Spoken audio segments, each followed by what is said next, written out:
When you see what others don't, life becomes dangerous. And I do not mean danger from the world outside. I'm not talking about the danger of the streets, of accidents, or of physical harm.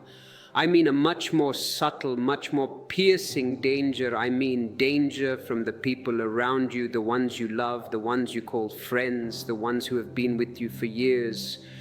Why?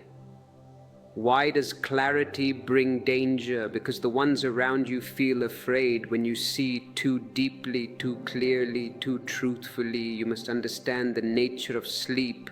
Humanity is sleeping. They are dreaming a shared dream, a dream of social pleasantries, of small lies, of polite masks. And the moment you see their sleep is shaken, you become a disturbance. You become the alarm clock that rings in the middle of a sweet dream, and nobody likes the alarm clock. In this talk, I will show you why seeing deeply brings both freedom and pain. I will help you understand why others react to your clarity with such sudden coldness, why truth makes you calm but makes others afraid, and how to live with open eyes in a world that prefers blindness.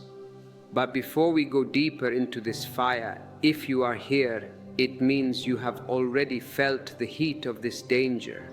You are searching for an answer to your solitude. I invite you to subscribe to this channel and turn on the notification bell. By doing so, you are signaling to the universe that you are ready to wake up, that you are ready to walk this path of awareness. Do not let this connection be lost in the noise of the internet. You will learn how to keep your inner light safe. You will learn how to live without shrinking yourself, how to stay open without being wounded, and how to turn this danger into your greatest strength. You know the feeling, I know you know it. It starts as a subtle sensation in the pit of your stomach. You are at a dinner party or a family gathering or sitting with colleagues.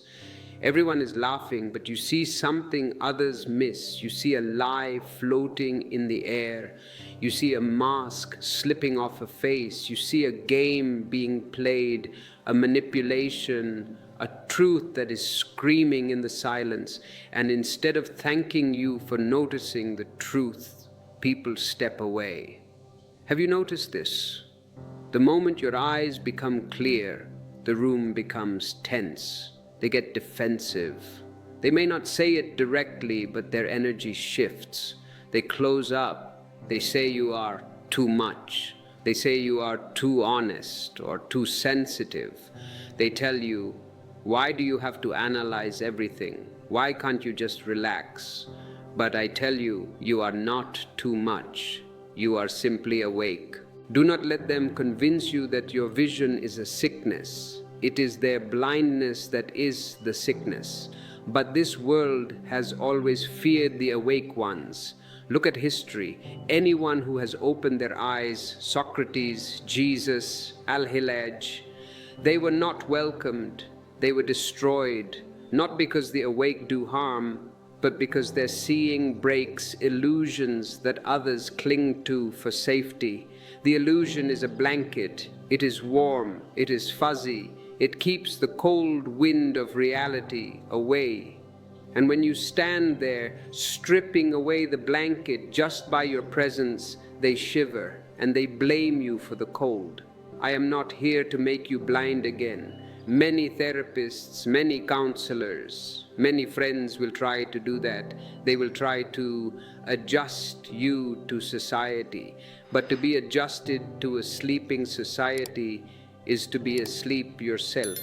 I am here to help you walk with clarity without losing peace, to help you see without suffering. If you find value in these words, if they resonate with the silence of your own heart, I ask you to like this video and share it with someone who is struggling with their own awakening. Help us spread this light. In this message, I will take you step by step into the secret world of seeing, It is a secret world because very few enter it. Most turn back at the gate because the price of entry is the loss of your old crowd. I will show you why deep seeing is a gift and why this gift often feels like a burden. We will explore the hidden fear people have toward those who understand too much. We will look at the clash between awareness and ignorance, between truth and comfort, between clarity and social rules. And later in this time I will share something very rare. How to carry your seeing with grace, how to protect your inner flame, and how to live in a world of sleepers without letting their darkness touch you. Listen closely. Listen. By the end, you will not only understand the danger of seeing, you will understand the power of it. When you begin to see what others don't, something very strange happens inside you. And I want to take you gently into that space now, because this is where the real journey begins. You have heard my words in the beginning, how seeing is dangerous, how seeing shakes the sleep of others. But before the world reacts to your awakening, you react to it. And this inner reaction is the first burden, the first shock, the first taste of truth that feels less like a blessing and more like a wound. You might ask, Osho, if truth is liberation, why does it hurt? What I'm about to share may sound unusual at first, but stay with me, because once you understand this, you will understand why your clarity has always felt heavy in the beginning. You see, when you wake up, when your eyes open in a way they never have before, you suddenly become aware of things you cannot unsee. It is irreversible. Awareness is a one-way street. You cannot go back. You can pretend to go back. You can act like you are asleep, but you will know you are acting. The innocence is gone. You start seeing the small lies, the husband lying to the wife, not with words, but with a fake smile, the friend pretending to be happy for your success while their eyes show envy. Small games, small masks, small pains hiding behind smiles. Most people, without knowing, live behind these curtains of illusion. They call it comfort. They call it being polite. They call it normal. They call it life. And you too once lived there in that soft fog where everything looked familiar, predictable, safe. There is a coziness in the fog. You don't have to see the sharp edges of reality, but when the fog lifts, it's as if a bright light enters your eyes, a light so strong that your whole being contracts. Imagine living in a cave your entire life. Darkness is your friend. You know where every stone is by touch. Suddenly you are dragged out into the noon sun. The light is blinding, it is agonizing. A light that shows you not only beauty but cracks, not only truth but all the lies truth exposes simply by existing. This is why deep seeing feels like a curse at first. It is not because truth is painful. Truth is never painful. Truth is bliss. Truth is the ultimate ecstasy. But the transition, that is painful. What hurts is the breaking of illusions that once protected you. It's like stepping out of a dark room into the sun. The sun is not your enemy, but your eyes burn because they are not used to light. In the same way, the mind burns when truth enters, because the mind has lived for so long in shadows. And shadows, even though they limit you, feel safe when they are all you have known. Let me give you something simple, something human. A practical example so you can feel what I'm saying. Imagine a small child in a family where everyone pretends everything is fine. Perhaps the father is an alcoholic, or the mother is depressed, or there is no love between them. But on the surface, a perfect picture. They laugh, they smile, they act like all is well. But the child feels something. The child has not yet learned to lie to himself. He has not yet been conditioned by society to wear a mask. He feels a tension in the air, a coldness between the parents, a heaviness in the silence. The adults don't see it because they've trained themselves not to. They have agreed to the lie. We are a happy family. They repeat it like a mantra, but the child sees it without wanting to. That is the burden of awareness. You do not choose to see. Seeing happens to you, and once it happens, you can never go back to pretending. This child will feel crazy. He will think, everyone is smiling. Why do I feel like crying? Everyone says this is happy. Why do I feel death in the air? He will start to doubt his own sanity. This is the first danger. Sensitivity. When you see deeply, you feel deeply. You pick up the pain others avoid. You are no longer an island. You become porous. You sense the dishonesty behind words, the insecurity behind anger, the longing behind cruelty. You see a man shouting in rage, but you don't see a powerful man. You see a frightened little boy screaming for attention. You see the wound inside another person before they even know it's there. And this makes you feel alone because you're sensing a world beneath the world. A world no one talks about, a world most people refuse to look at. You are walking in a multi-dimensional reality while everyone else is living on a flat piece of paper. But here is something beautiful, hiding beneath the heaviness. This sensitivity is not a weakness, it is the beginning of wisdom. If you are feeling this, if you are feeling the ache of the world, I encourage you to support this channel. Join our community by clicking the join button, or if you wish to offer a gift of gratitude, use the super thanks feature below. Your support allows these words to reach those who are lost in the fog. Also, our ebooks are available in the description. They are maps for this lonely terrain. When your eyes hurt from the light, it means the light has entered. When your heart aches from seeing too much, it means your heart is alive. The dead heart feels no pain. The plastic heart feels no ache. Only the living, beating, awakened heart can be wounded by the truth. And this early pain is not a sign that you should close your eyes again. It is a sign that your inner vision is waking up, stretching, adjusting. I'm telling you this so you don't mistake the first discomfort for a wrong path.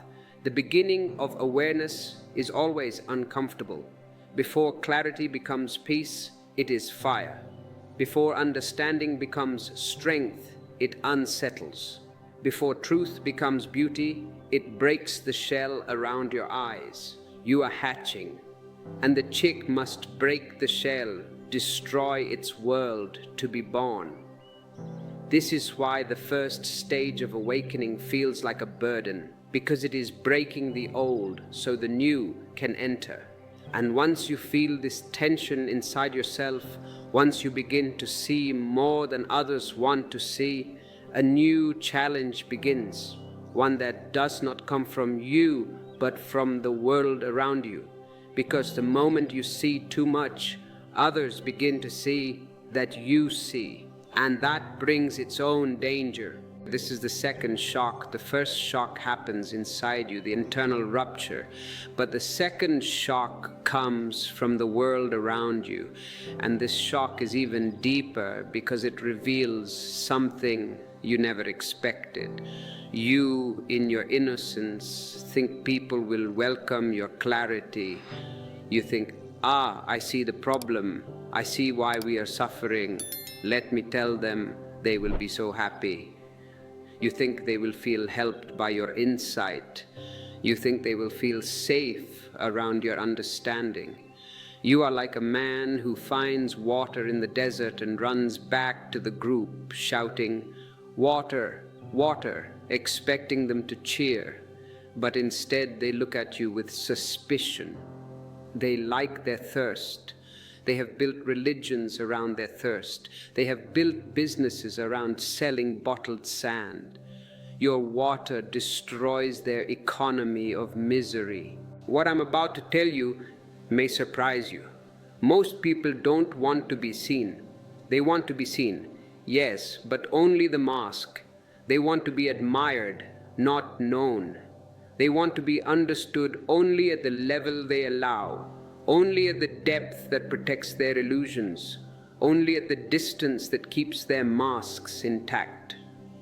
And when you look past that mask, even with love, even with innocence, even without speaking, it can shake their entire world. Seeing too much creates a strange disturbance around you.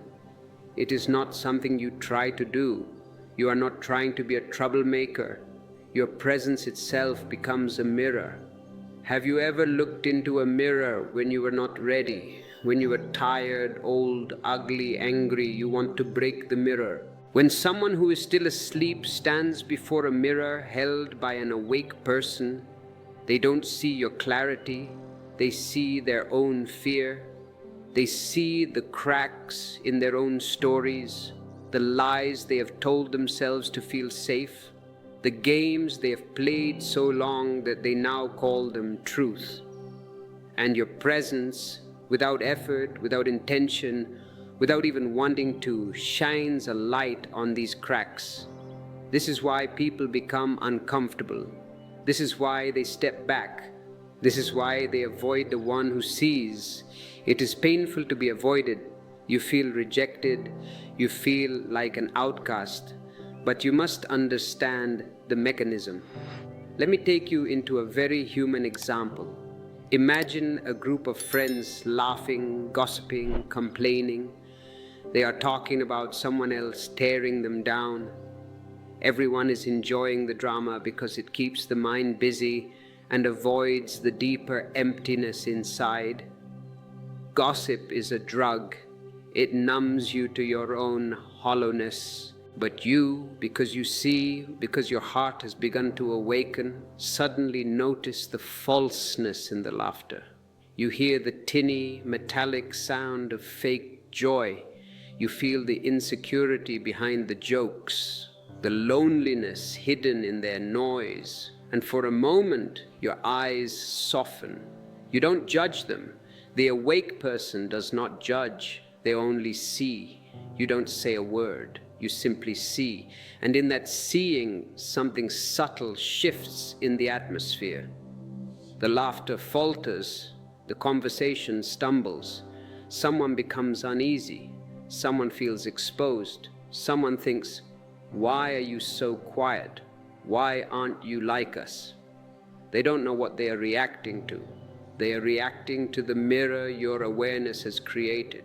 Your silence is louder than their noise. Your stillness exposes their restlessness. It is like the story of the child who pointed at the emperor and said he has no clothes. The emperor wasn't angry because the child lied. He was angry because the child saw.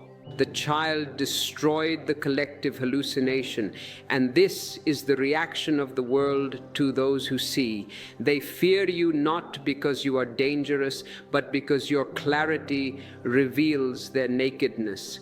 We spend our whole lives building clothes out of our titles, our money, our reputations, our beliefs, and the mystic, the meditator, the awakened one comes along and looks right through the clothes to the naked being underneath.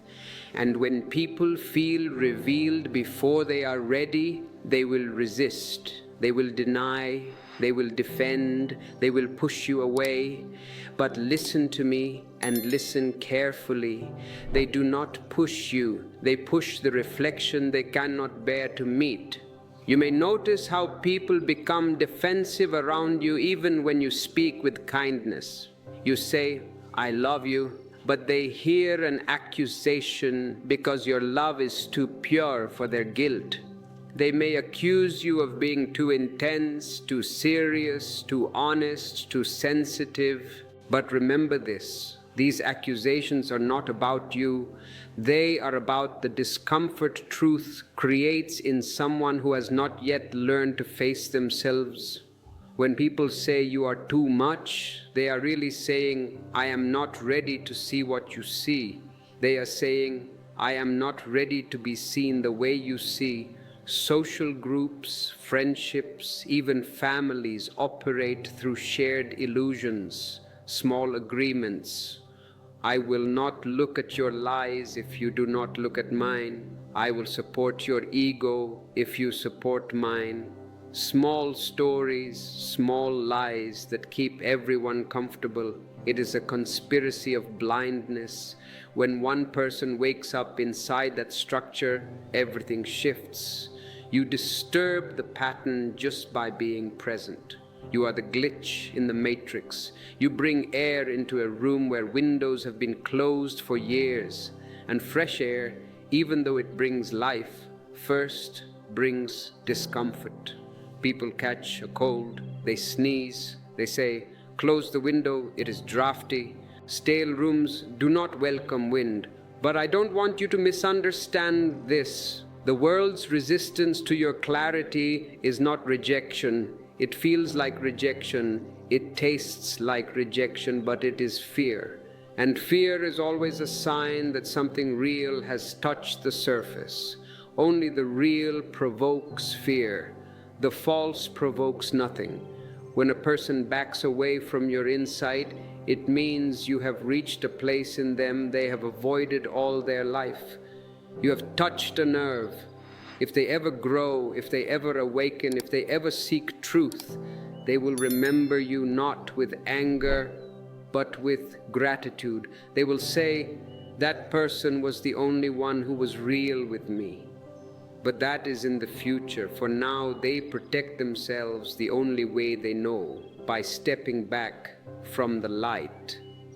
This is why the seer often becomes the outsider, not because they are strange, but because they no longer fit into the unconscious rhythm of the group. The group marches to the drum of sleep. Left, right, work, television, food, sleep, work, television, food, sleep. You are dancing to a different music. Your presence creates a different vibration, a different pace, a different depth. And those who live on the surface cannot breathe in that depth yet. They will drown. They will join you only when their own heart calls them to. But don't let this frighten you. Don't shrink your seeing to make others comfortable. This is the greatest temptation of the seeker, to fall back asleep just to have company. Don't dim your light to match their darkness. If you dim your light, you help no one. You just add one more blind person to the crowd. The discomfort others feel is not your fault. It is the first stirring of their own awakening, even if they don't realize it yet. And this reaction from the world leads you to a deeper struggle, one that does not come from people, but by the conflict inside your own being, where your seeing meets the world's sleep. And you must learn how to live between these two worlds without losing your center. This is the crossroads. You stand with one foot in the boat of truth and one foot on the shore of society, and the boats are moving apart. When you see what others don't, when your eyes open and your heart begins to feel the world without its masks, a deep struggle begins inside you. Not the struggle with others, but the struggle with yourself. This is the moment where awakening becomes heavy, where silence becomes loud, where clarity becomes both a blessing and a burden. And I want to take you slowly into this inner space, because unless you understand what happens here, you will think something is wrong with you. You will think, why am I so miserable? I thought spirituality was about joy. In truth, nothing is wrong. You're simply waking up in a world that still sleeps, and this creates a tension inside your being that you must learn to hold with gentleness. You see, once you begin to see truth, you can no longer lie to yourself. That is the first conflict. The world asks you to pretend. It demands it. It pays you for it. It gives you awards for it. It asks you to play along, asks you to agree with things you do not feel, asks you to follow rules that make no sense to your heart. Before you awakened, you could do it easily. You could join the noise. You could laugh at what wasn't funny. You could engage in small talk about the weather for hours. You could say yes when your whole body wanted to say no. You were a well-oiled machine of society, but now something inside you refuses. Your being revolts. It says, no more. And this refusal, this inner honesty begins to clash with the outer world that still moves in the old rhythm. You become divided. One part is pulled outward by habit, by society, by expectation, the part that wants to be liked, the part that wants to be safe. And another part is pulled inward by truth, by silence, by awareness. This is why many who see deeply feel a loneliness that cannot be explained. It is existential loneliness. You can be in a room full of people and still feel far away. Not physically, but dimensionally. Not because you are disconnected, but because you have begun to live at a different depth. They speak from the surface. They are skating on thin ice. You hear from the center. You are diving in the deep ocean. They talk in noise. You listen in silence. They react without awareness. You feel the roots of every emotion. And this difference creates a gap, a space, a distance that is not your choice. It is simply the nature of awakening. Imagine you're in a busy marketplace where everyone is shouting, bargaining, rushing. You stand there and suddenly something quiet rises within you.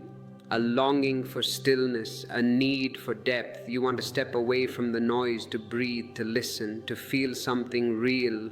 But you also feel the pull of the crowd, the pull of belonging, the pull of being normal. You remember how easy it was to just be a sheep in the herd. You didn't have to think, you didn't have to feel. You just followed the tail of the sheep in front of you. You know you can't go back to sleep, but part of you still remembers the comfort of it. This is the inner conflict of the awake mind. The heart moves toward truth while the old self tries to hold on to familiar shadows. And this conflict becomes even stronger because once you see, you cannot unsee. You cannot force your eyes to close again. You cannot pretend that lies are truth. You cannot go back into the egg once you have grown wings. The shell is broken. You are exposed to the vast sky. This is why I say awakening is irreversible. Once you taste freedom, even for a moment, the old prison feels tighter. The chains you didn't even know you were wearing suddenly feel heavy. Once you breathe clean air, the old atmosphere feels suffocating. Once you glimpse reality, illusions lose their charm. But let me tell you something important. This inner conflict is not a mistake. Do not punish yourself for feeling divided. It is the doorway. The caterpillar struggles inside the cocoon before it becomes a butterfly. If you cut the cocoon open to help it, it will die. The struggle is necessary to strengthen the wings. The seed breaks open before the tree is born. You too must break inside before something new can arise.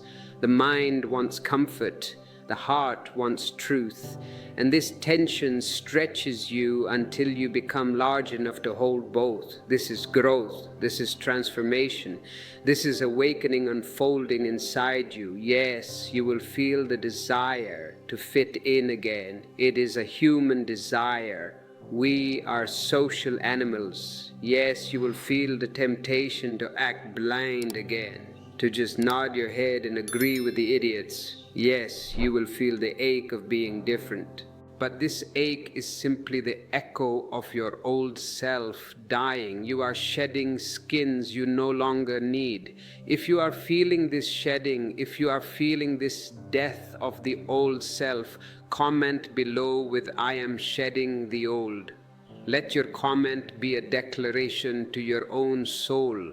And if you wish to dive deeper into this transformation, consider supporting this channel by becoming a member. The join button is your commitment to your own growth.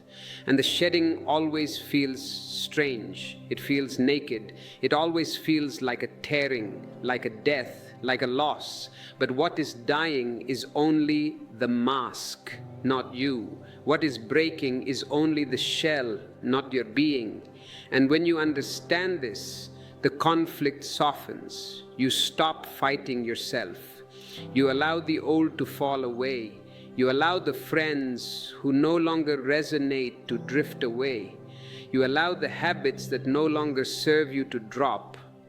You allow the new to arrive, and slowly, very slowly, the tension becomes clarity, the loneliness becomes depth, and the conflict becomes peace. Because once you accept that you cannot go back to sleep, the next question arises: how will the world relate to someone who is awake?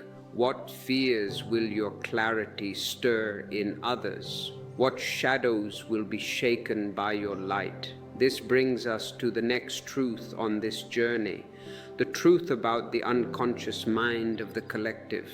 Why do they cling to their misery? Why do they defend their chains? But that is a story for the next part of our journey. For now, sit with this danger, sit with this shedding. Do not rush to fix it. Let the clarity burn away what is false.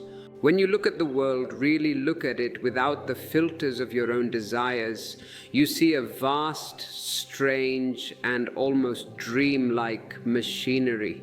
It is like standing on a mountain after climbing through fire and shadow, and from that height you can see the whole valley where most people live. And you suddenly understand something profound, something that changes your anger into sadness and your judgment into compassion. They are not choosing darkness, they are simply asleep. And their sleep is so deep, so old, so inherited, that they do not even know they are dreaming.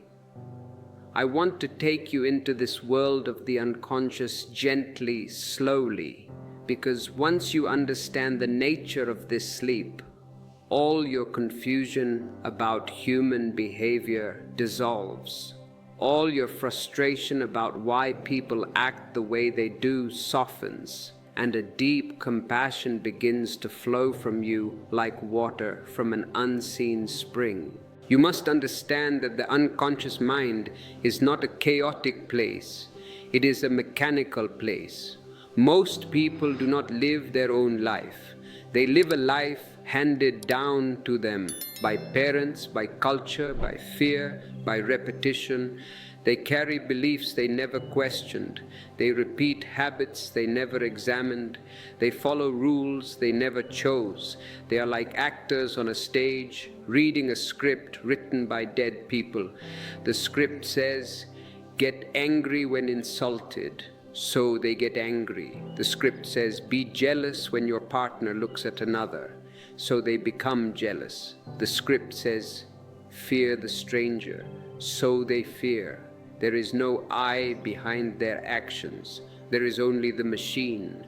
And when you, in your awakening, try to speak to the I inside them, you are knocking on a door where no one is home. This is why you feel so alone. You are trying to have a conversation with a recording. You are trying to make eye contact with a sleepwalker.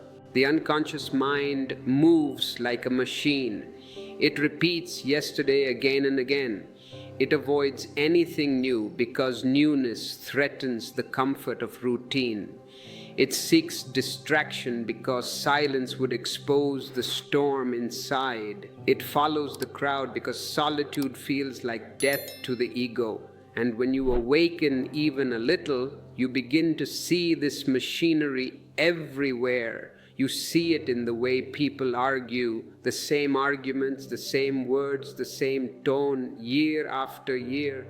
You see it in the way nations fight, the same wars, just different flags.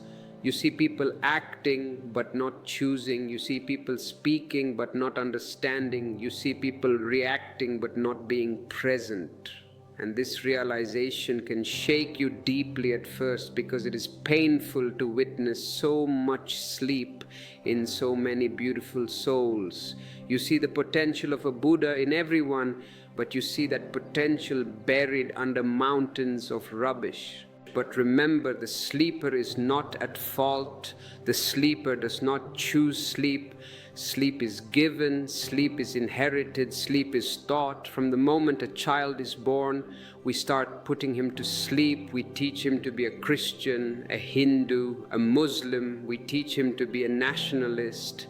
We teach him to be ambitious, greedy, fearful.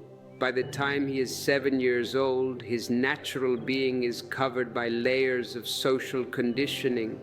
A sleeping person lives in a fog, and the fog feels like home.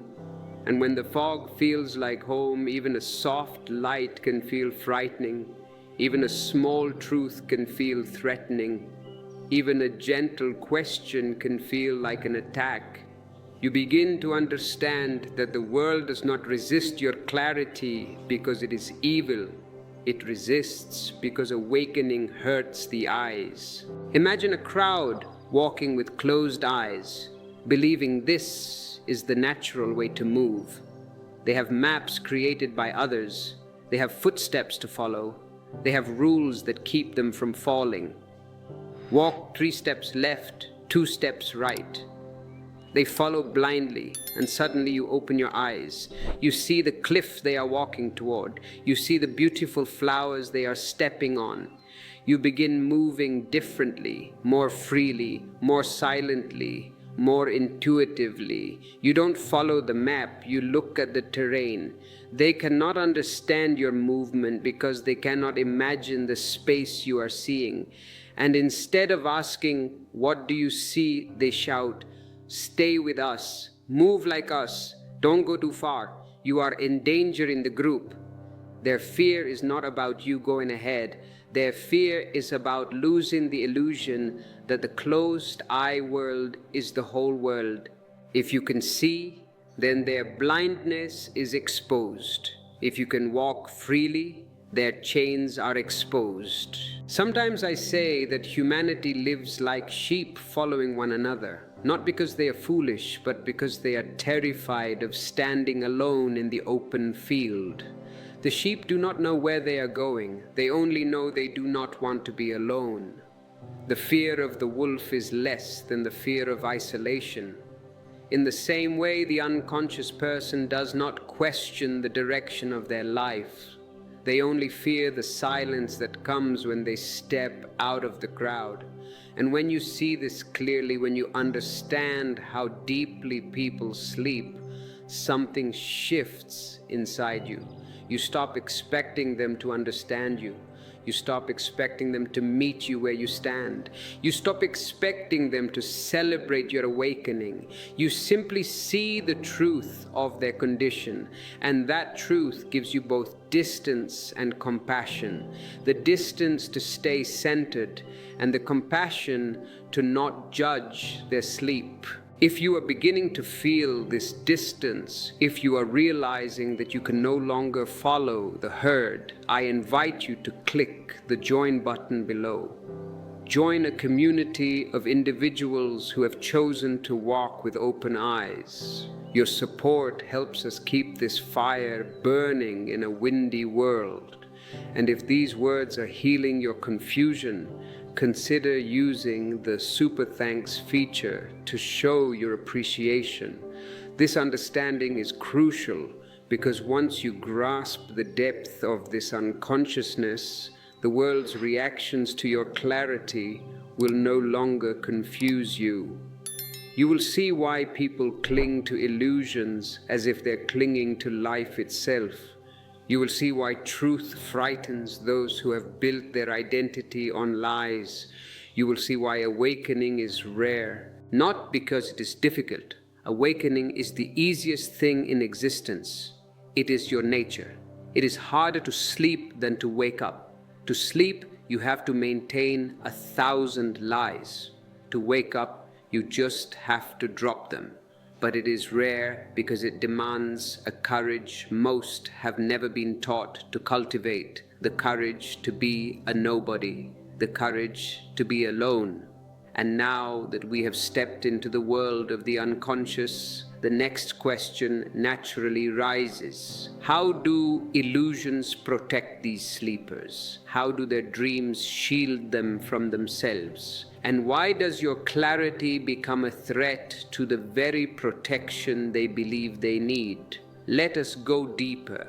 When you begin to see the machinery of the unconscious mind, when you recognize how deeply people sleep and how naturally they follow patterns that were never theirs to begin with, another layer of understanding opens before you. The layer of illusion, the soft blanket that surrounds the sleeping mind and keeps it from shivering in the cold winds of truth. Illusion is not an enemy. Illusion is not a mistake. Illusion is a protection, a shield, a small fragile bubble that allows the unaware to move through life without collapsing under the weight of their own unprocessed pain.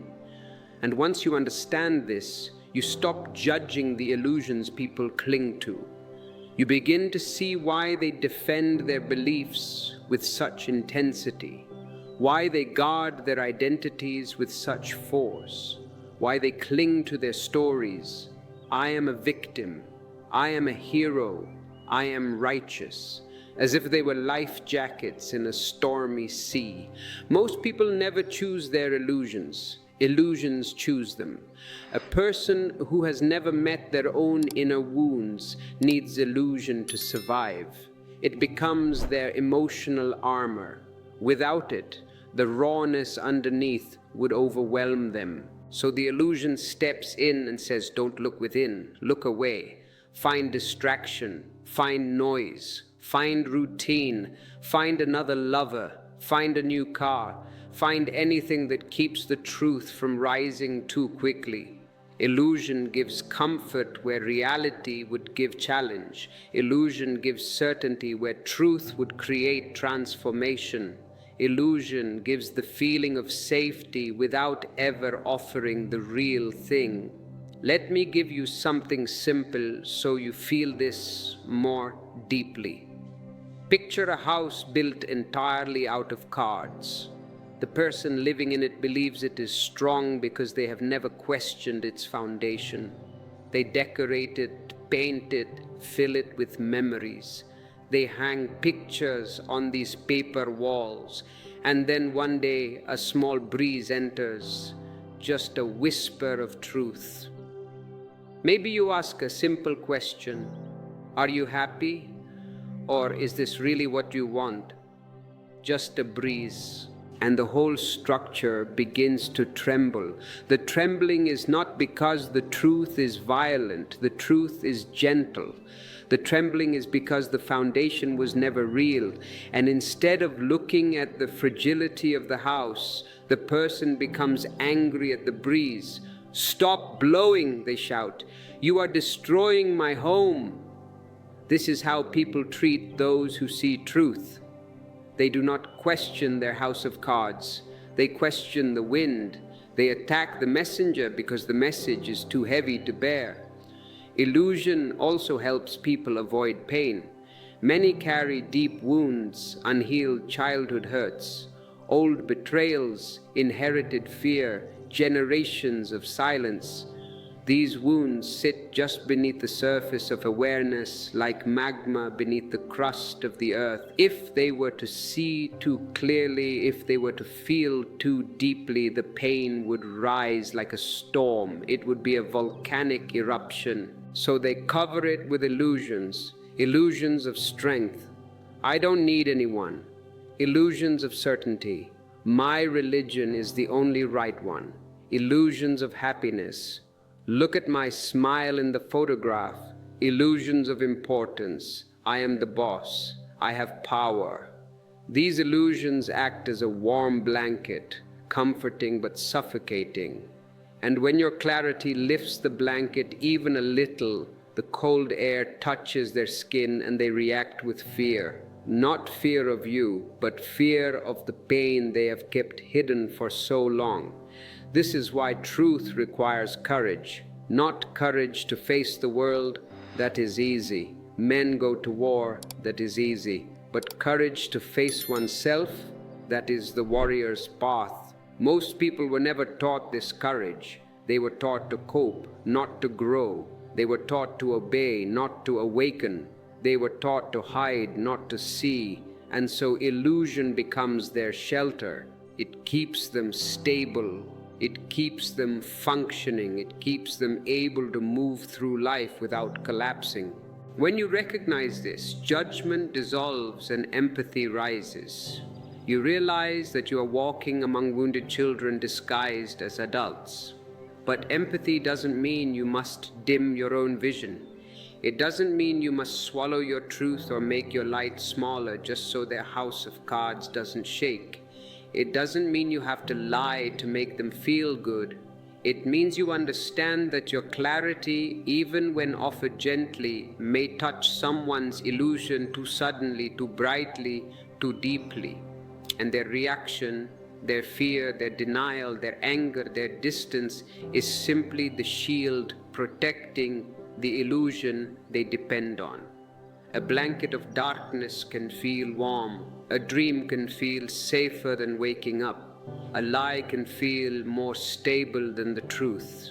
And when you, with your open eyes, enter the room, you remind them without a single word that awakening is possible, and possibility is frightening before it is liberating. This is where your suffering begins, not from seeing the truth, but from being alone in your seeing. When illusion is the home of the many and clarity becomes the home of the few, the awake one stands on a different shore, watching the waves that others pretend not to notice. And this loneliness, this separation, brings us to the next stage of awakening, the quiet, aching path that every seer must walk. When illusion protects the many and truth awakens the few, a natural distance begins to form between the one who sees and the ones who still sleep. And this distance is not created by choice, nor by judgment, nor by pride.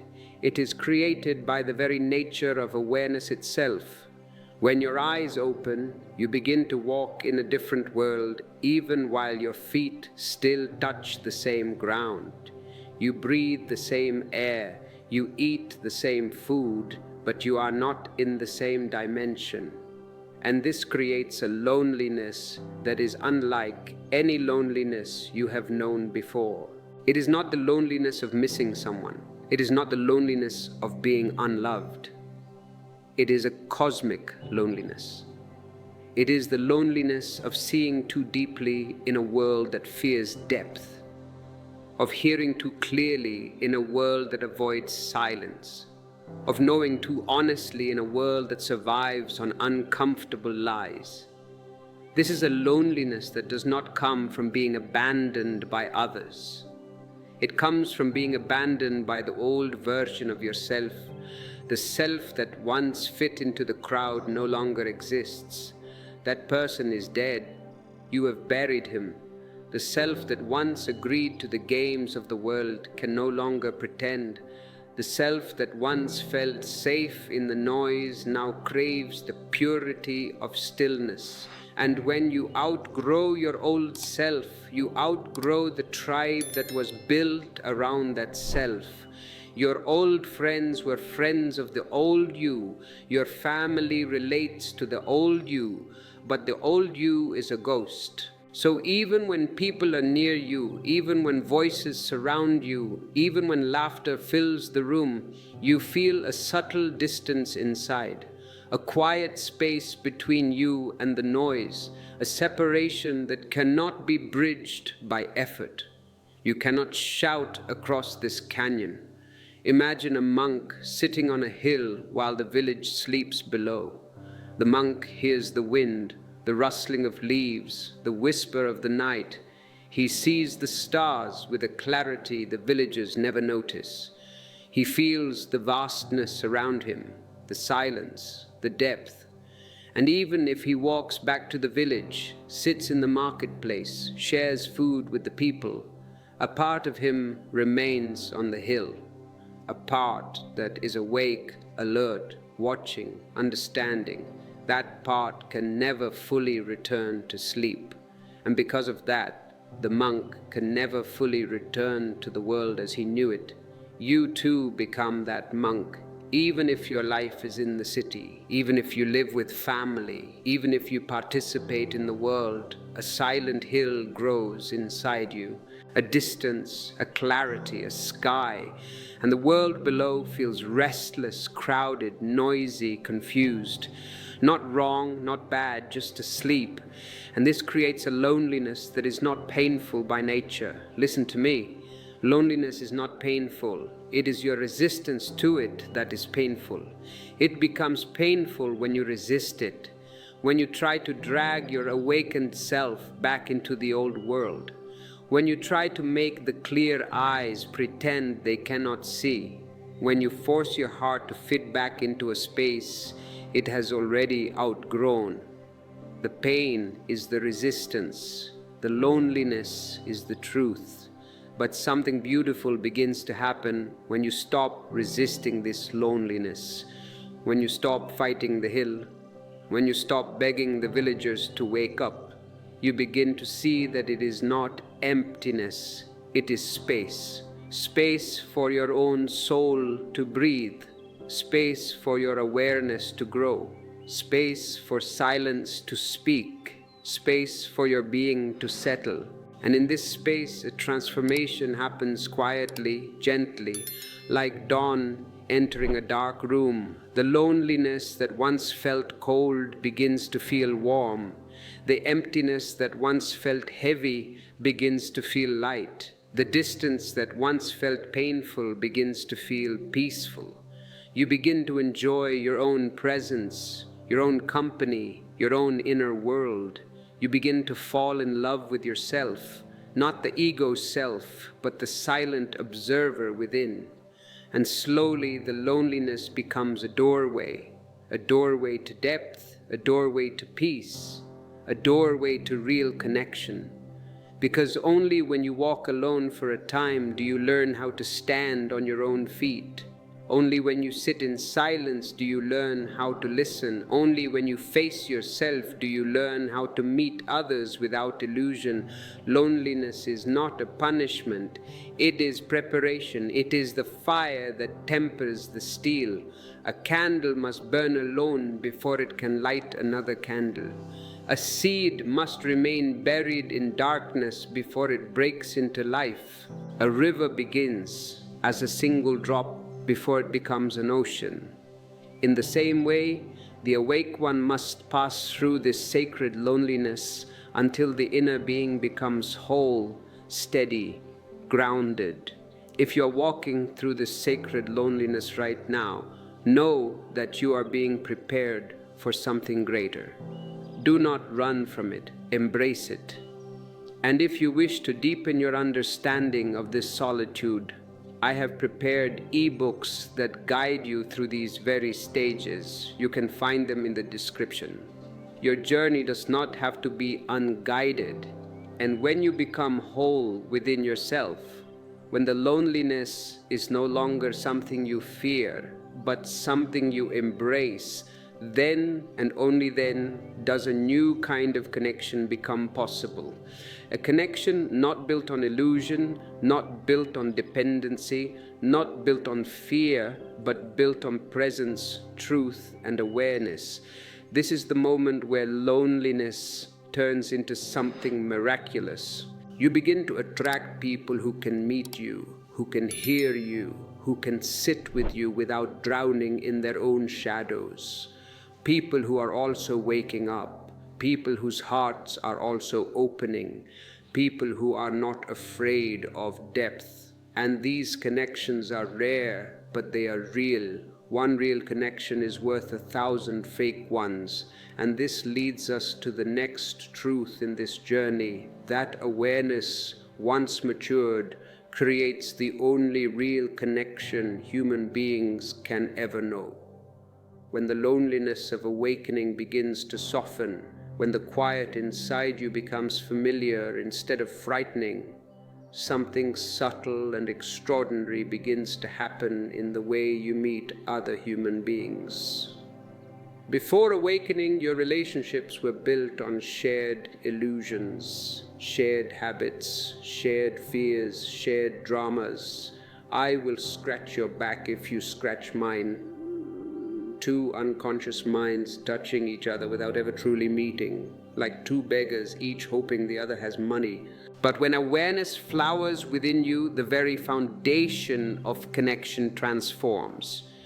You begin to see that real connection has nothing to do with words, nothing to do with roles, nothing to do with expectations. Real connection is possible only when two beings are present. And presence is something the asleep cannot offer, but it is something the awake offer without trying. This is why the loneliness you once feared becomes the soil where deeper intimacy grows. When you awaken, you start to listen not to the voice, but to the silence behind the voice. You start to see not the face, but the being behind the face. You start to feel not the behavior, but the wound behind the behavior. And this sensitivity allows you to connect in a way that is not possible for those who still live in the fog of the mind. Their words may be full of emotion, but they lack presence. Their actions may be full of intention, but they lack awareness. Their laughter may be loud, but their heart may be far away. You now see all these layers, and instead of reacting to the surface, you begin to relate to the core. This is why real connection becomes possible only after the journey through loneliness. Before that, you were searching for others to complete you. You were a half circle looking for another half circle. You wanted to distract yourself, to fill the silence you were afraid of. But once you become whole inside, once the silence becomes sweet, once the aloneness becomes nourishment, you no longer search for someone to complete you. You are already complete. You meet others from your completeness. And meeting someone from completeness is entirely different from meeting someone from need. Let me give you an image. Picture two candles. If the candles are unlit, they cannot share anything. They stand side by side, cold wax, touching, cold wax. But they do not give warmth. They do not offer light. They do not touch the darkness. But once one candle is lit, it begins to shine. It creates warmth, it creates space, it creates glow. And when another candle draws near, it too can be lit by the first without effort, without sacrifice, without loss. The first candle does not become dimmer by lighting the second. It only increases the total light in the room. In the same way, when your awareness is alive, your very presence becomes a flame. And those who come near you with even a small spark inside them are ignited into awakening simply by being in your field. This is why awareness does not isolate you forever. It prepares you for relationships of a higher order. Connections not based on fear but on freedom, not based on dependency but on presence, not based on illusion but on truth. And when you meet another awake being, even if their awakening is only beginning, even if their clarity is still fragile, there is an instant recognition, a deep ease. a peace that settles between you without effort. There are no games, no masks, no power struggles, no hidden motives, just two open spaces meeting, two flames reaching toward each other, two silences bowing in mutual understanding. And yet, even within this beauty, people who are still asleep can sometimes open themselves for a moment in your presence. A friend who usually hides their vulnerability may suddenly reveal their heart to you. A stranger may feel safe enough to weep without knowing why. A family member who lives behind walls may let you see a glimpse of their truth. They do not know what is happening. They only feel that something in you allows them to relax their defenses. This is the subtle power of an awakened being. You do not awaken others by talking about truth. You awaken them by being truth.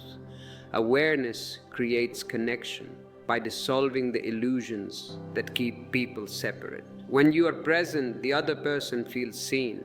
And being seen is the greatest nourishment one human being can receive from another.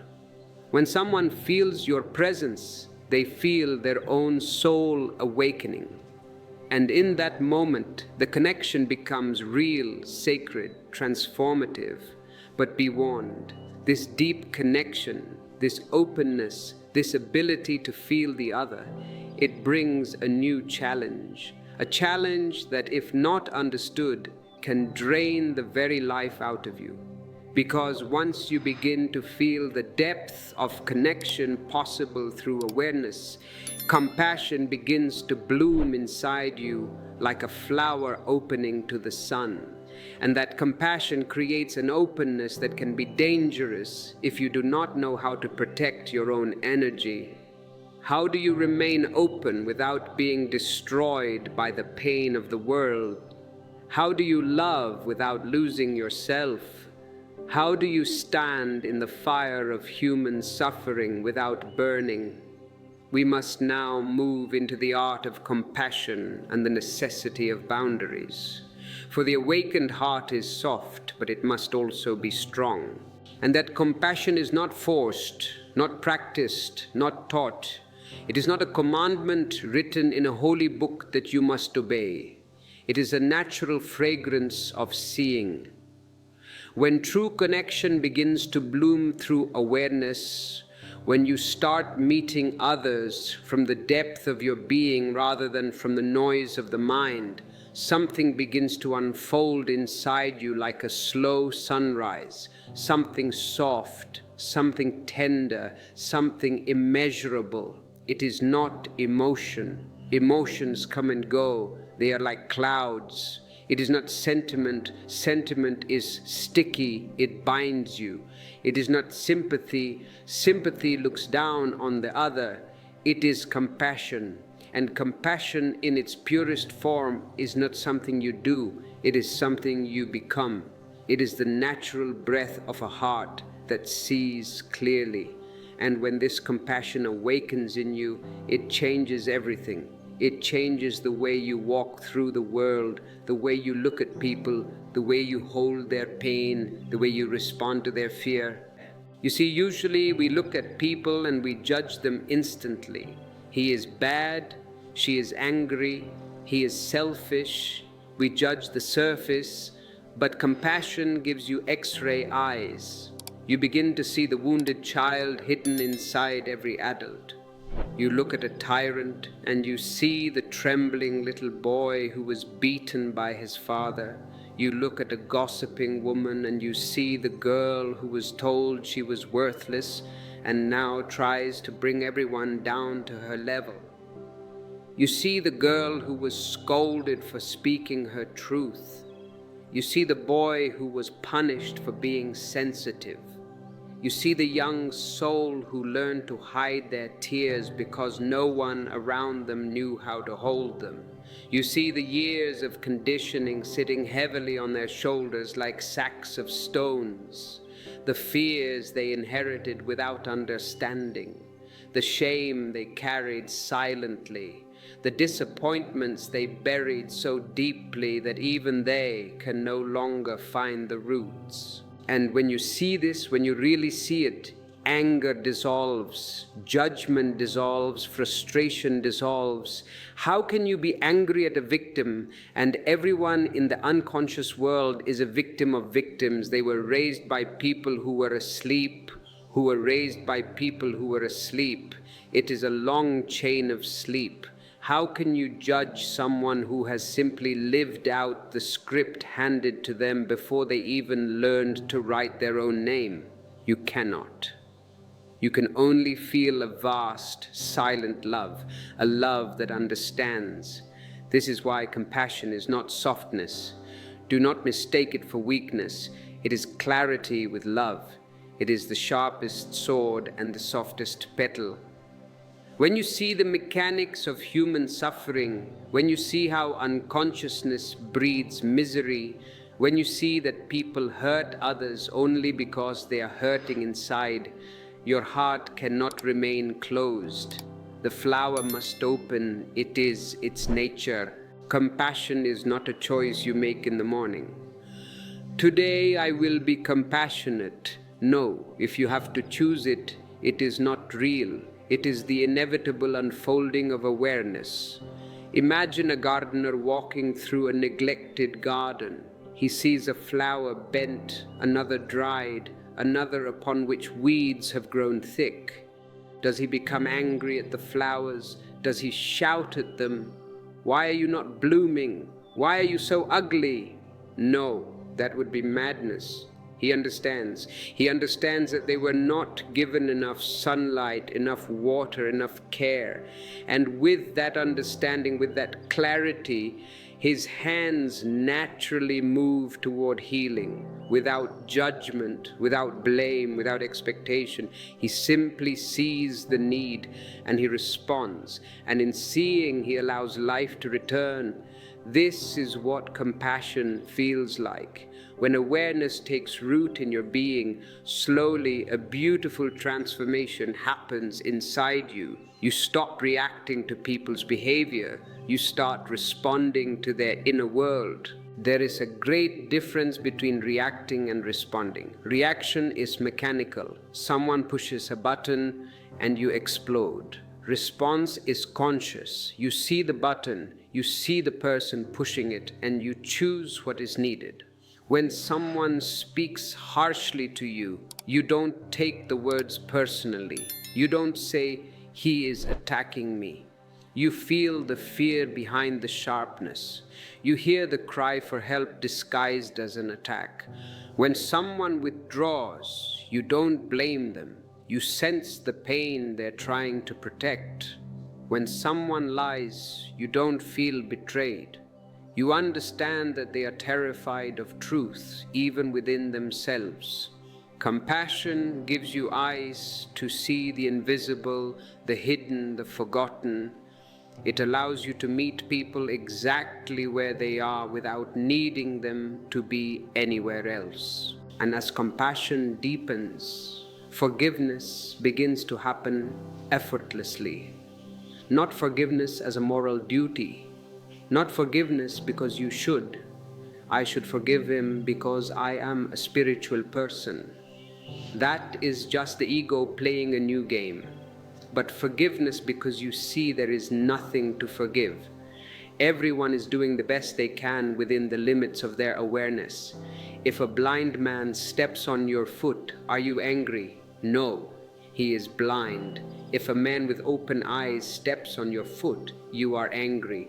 But once you see that the world is spiritually blind, you understand that they are all stepping on each other's toes because they cannot see where they are going. How can you be angry at the dark for being dark? Darkness is simply the absence of light. In the same way, unconsciousness is simply the absence of seeing.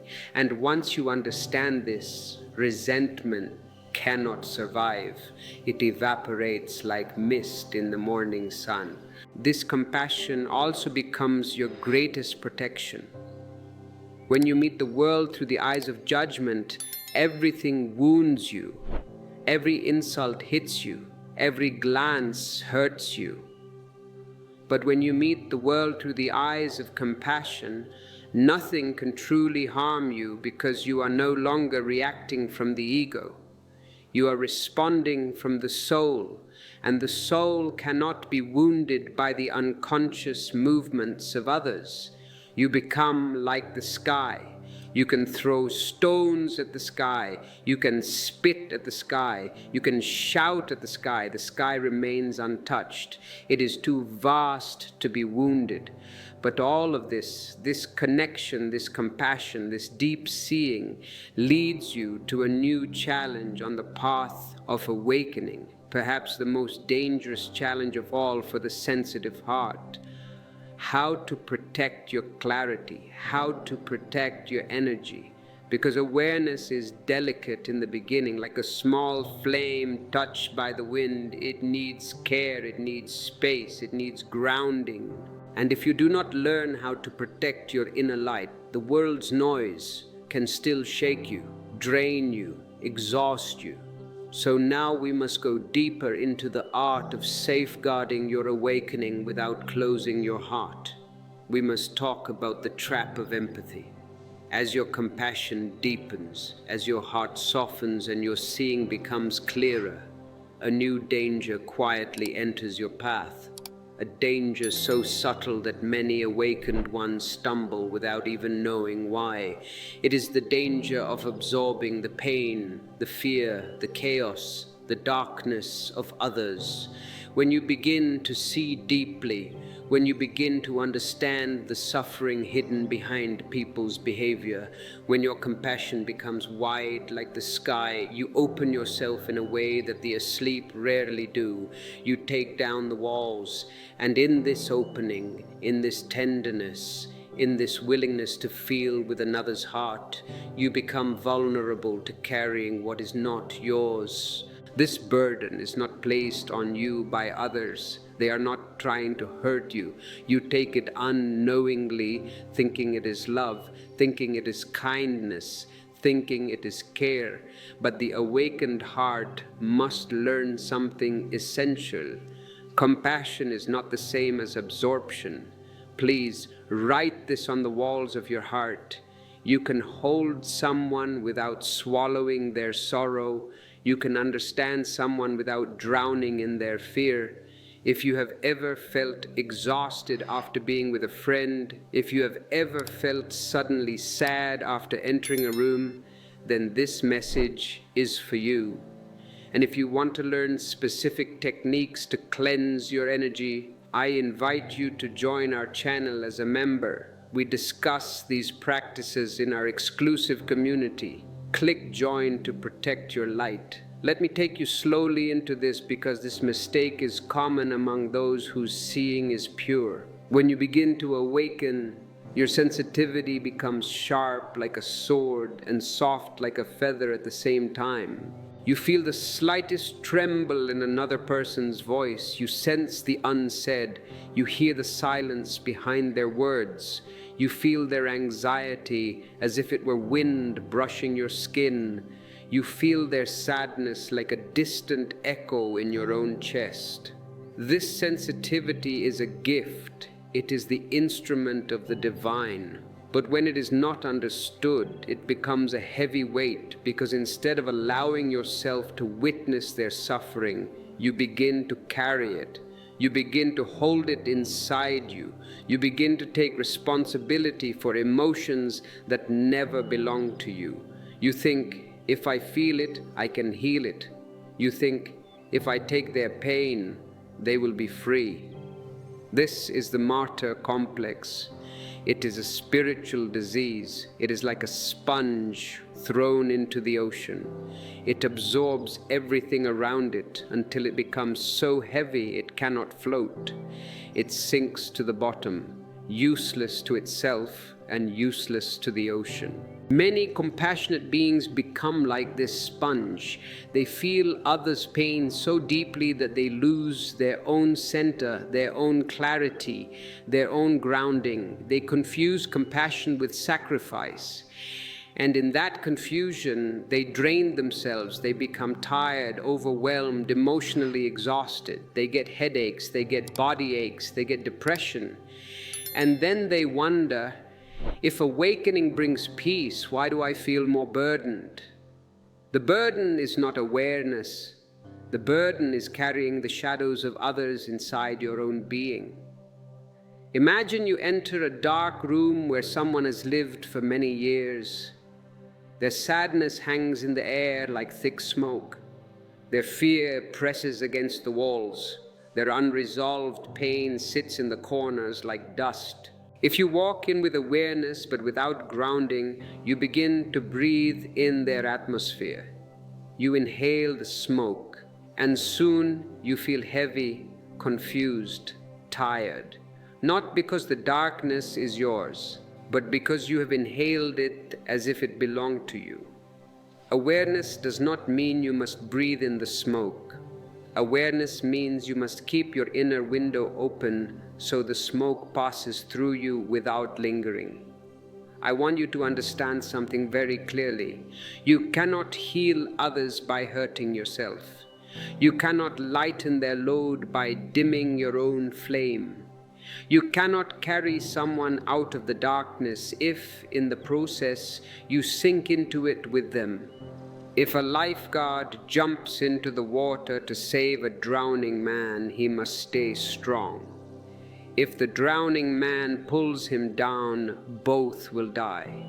The lifeguard must keep a certain distance, a certain strength to be able to save. Compassion does not require you to bleed.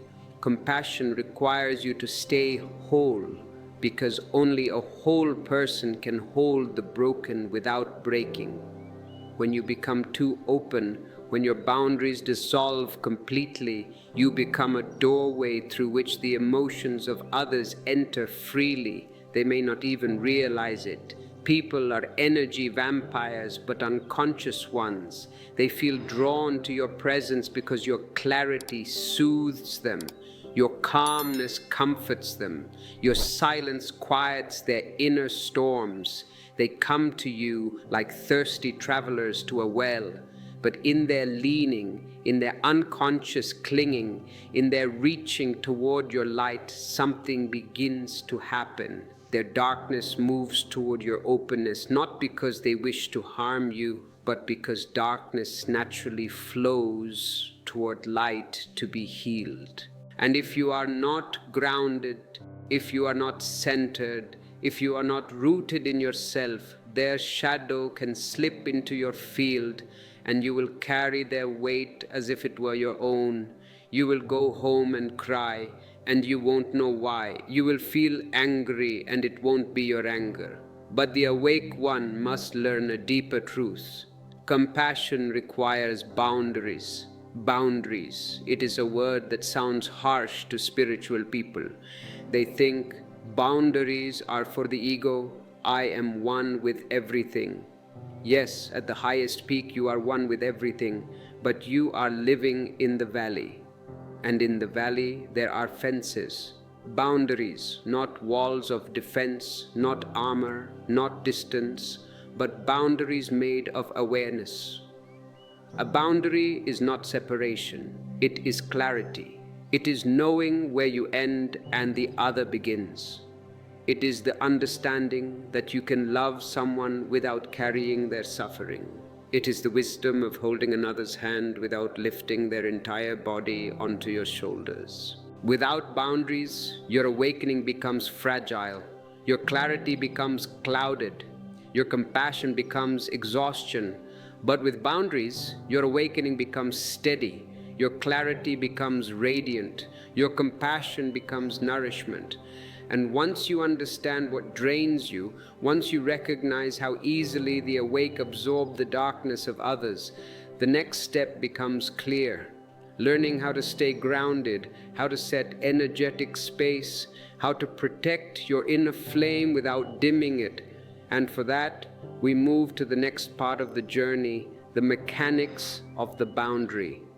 When you begin to see how easily the awakened heart absorbs the darkness of others, when you recognize how naturally your sensitivity pulls the world into your inner space, a new understanding becomes necessary. The understanding of how to say no with love. And I want to speak to you about this with great care, because boundaries, in the way I speak of them, are not walls. Walls are made of fear. Boundaries are made of respect. Respect for yourself and respect for the other. They are not separation. They are not coldness. They are not distance.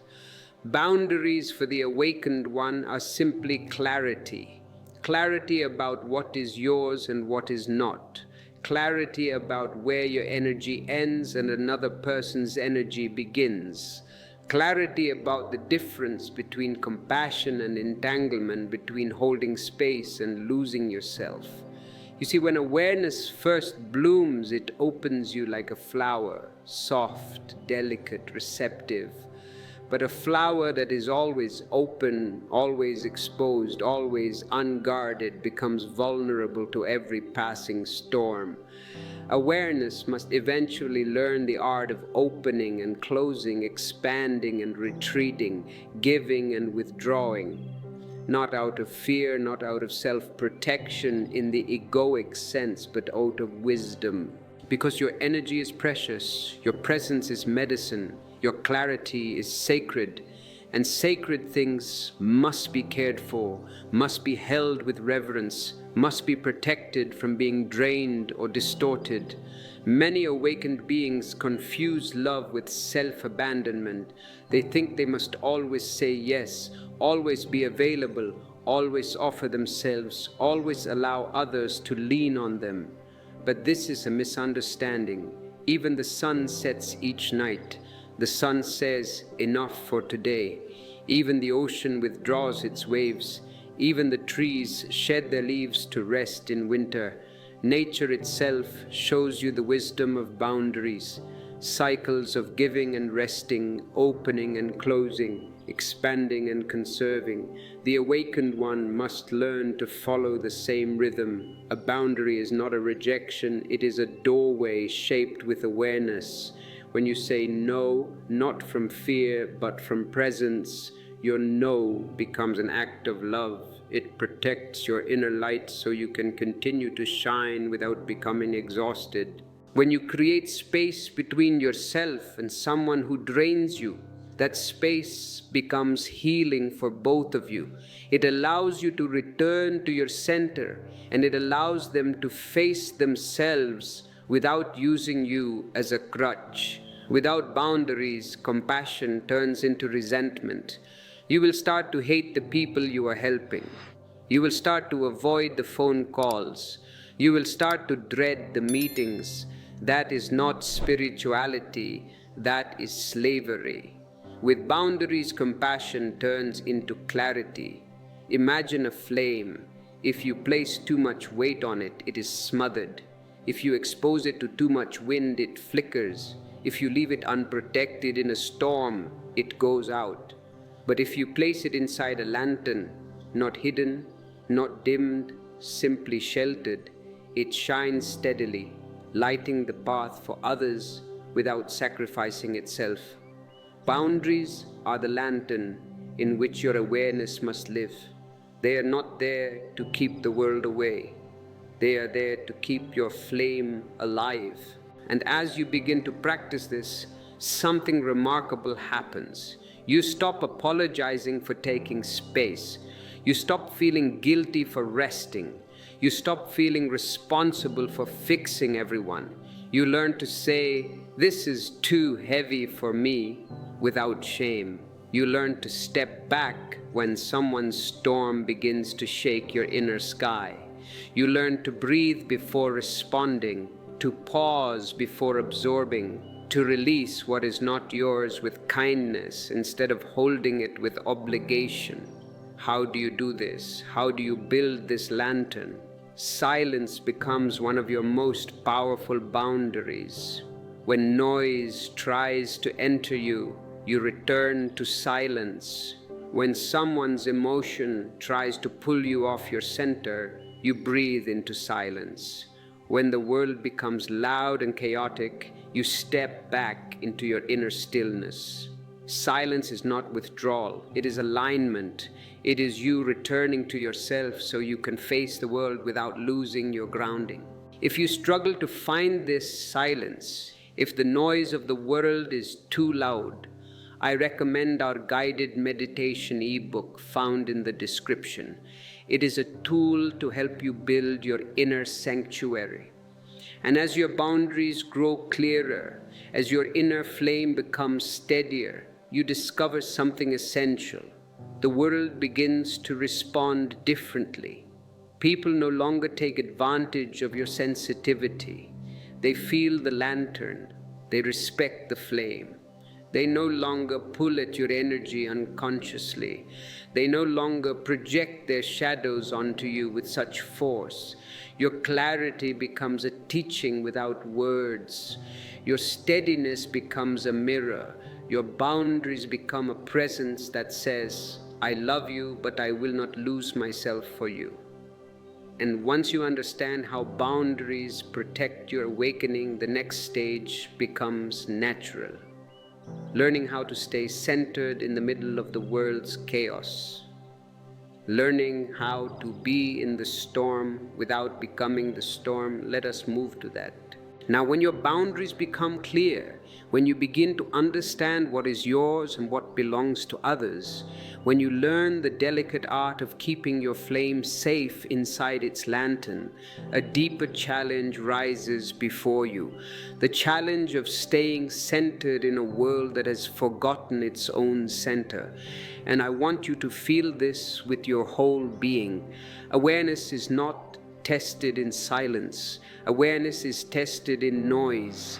Anyone can feel peaceful on a quiet mountain.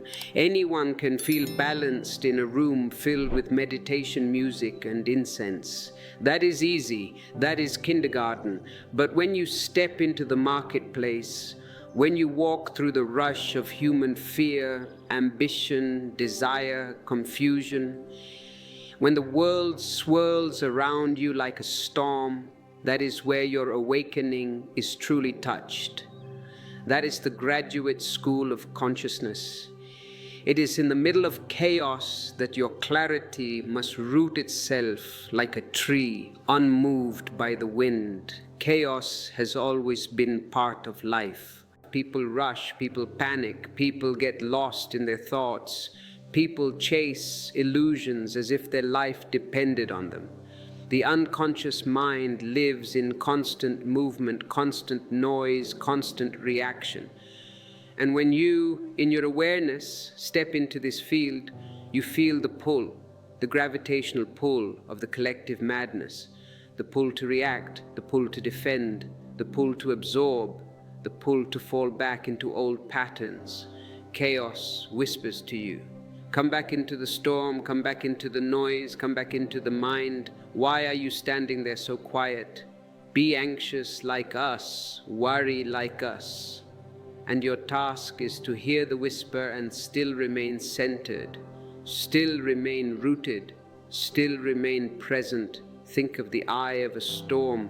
All around the wind roars, the waves crash, the sky turns wild. Houses are being destroyed, trees are being uprooted, but at the center, there's complete stillness, a silence untouched by the violence of the world, a space where the storm cannot enter. This is what your awareness must become, the unmoving center within the moving world. Not by resisting the chaos. If you fight the storm wins. Not by fighting it, but by seeing it so clearly that it cannot confuse you, cannot pull you, cannot make you forget who you are. Let me give you an image. Imagine you are standing in a crowded marketplace. It is a bazaar. People bump into each other. Voices rise and fall like waves. Colors flash, smells mix, emotions flicker across faces. Anger, excitement, frustration, desire. If you are unconscious, you are swept into this current. You become a leaf in the wind. Someone bumps you, you get angry. Someone smiles, you get happy. You are a puppet. But if you are aware, you stand in the very same place as everyone else, yet inside you are as still as a lake at dawn. The noise moves around you, but not through you. You hear everything, the shouting, the laughter, the bargaining, but nothing touches your core. This is the power of staying centered. You remain open, but you do not lose yourself. You remain sensitive, but you do not drown. You remain compassionate, but you do not carry what is not yours. You walk in the storm, but the storm does not walk in you. How does this centering happen? It sounds magical, but it is practical, not through effort. Effort is tension, and tension takes you out of the center. Not through control. You cannot control the marketplace. Not through grit. Centering is not something you do. It is something you allow.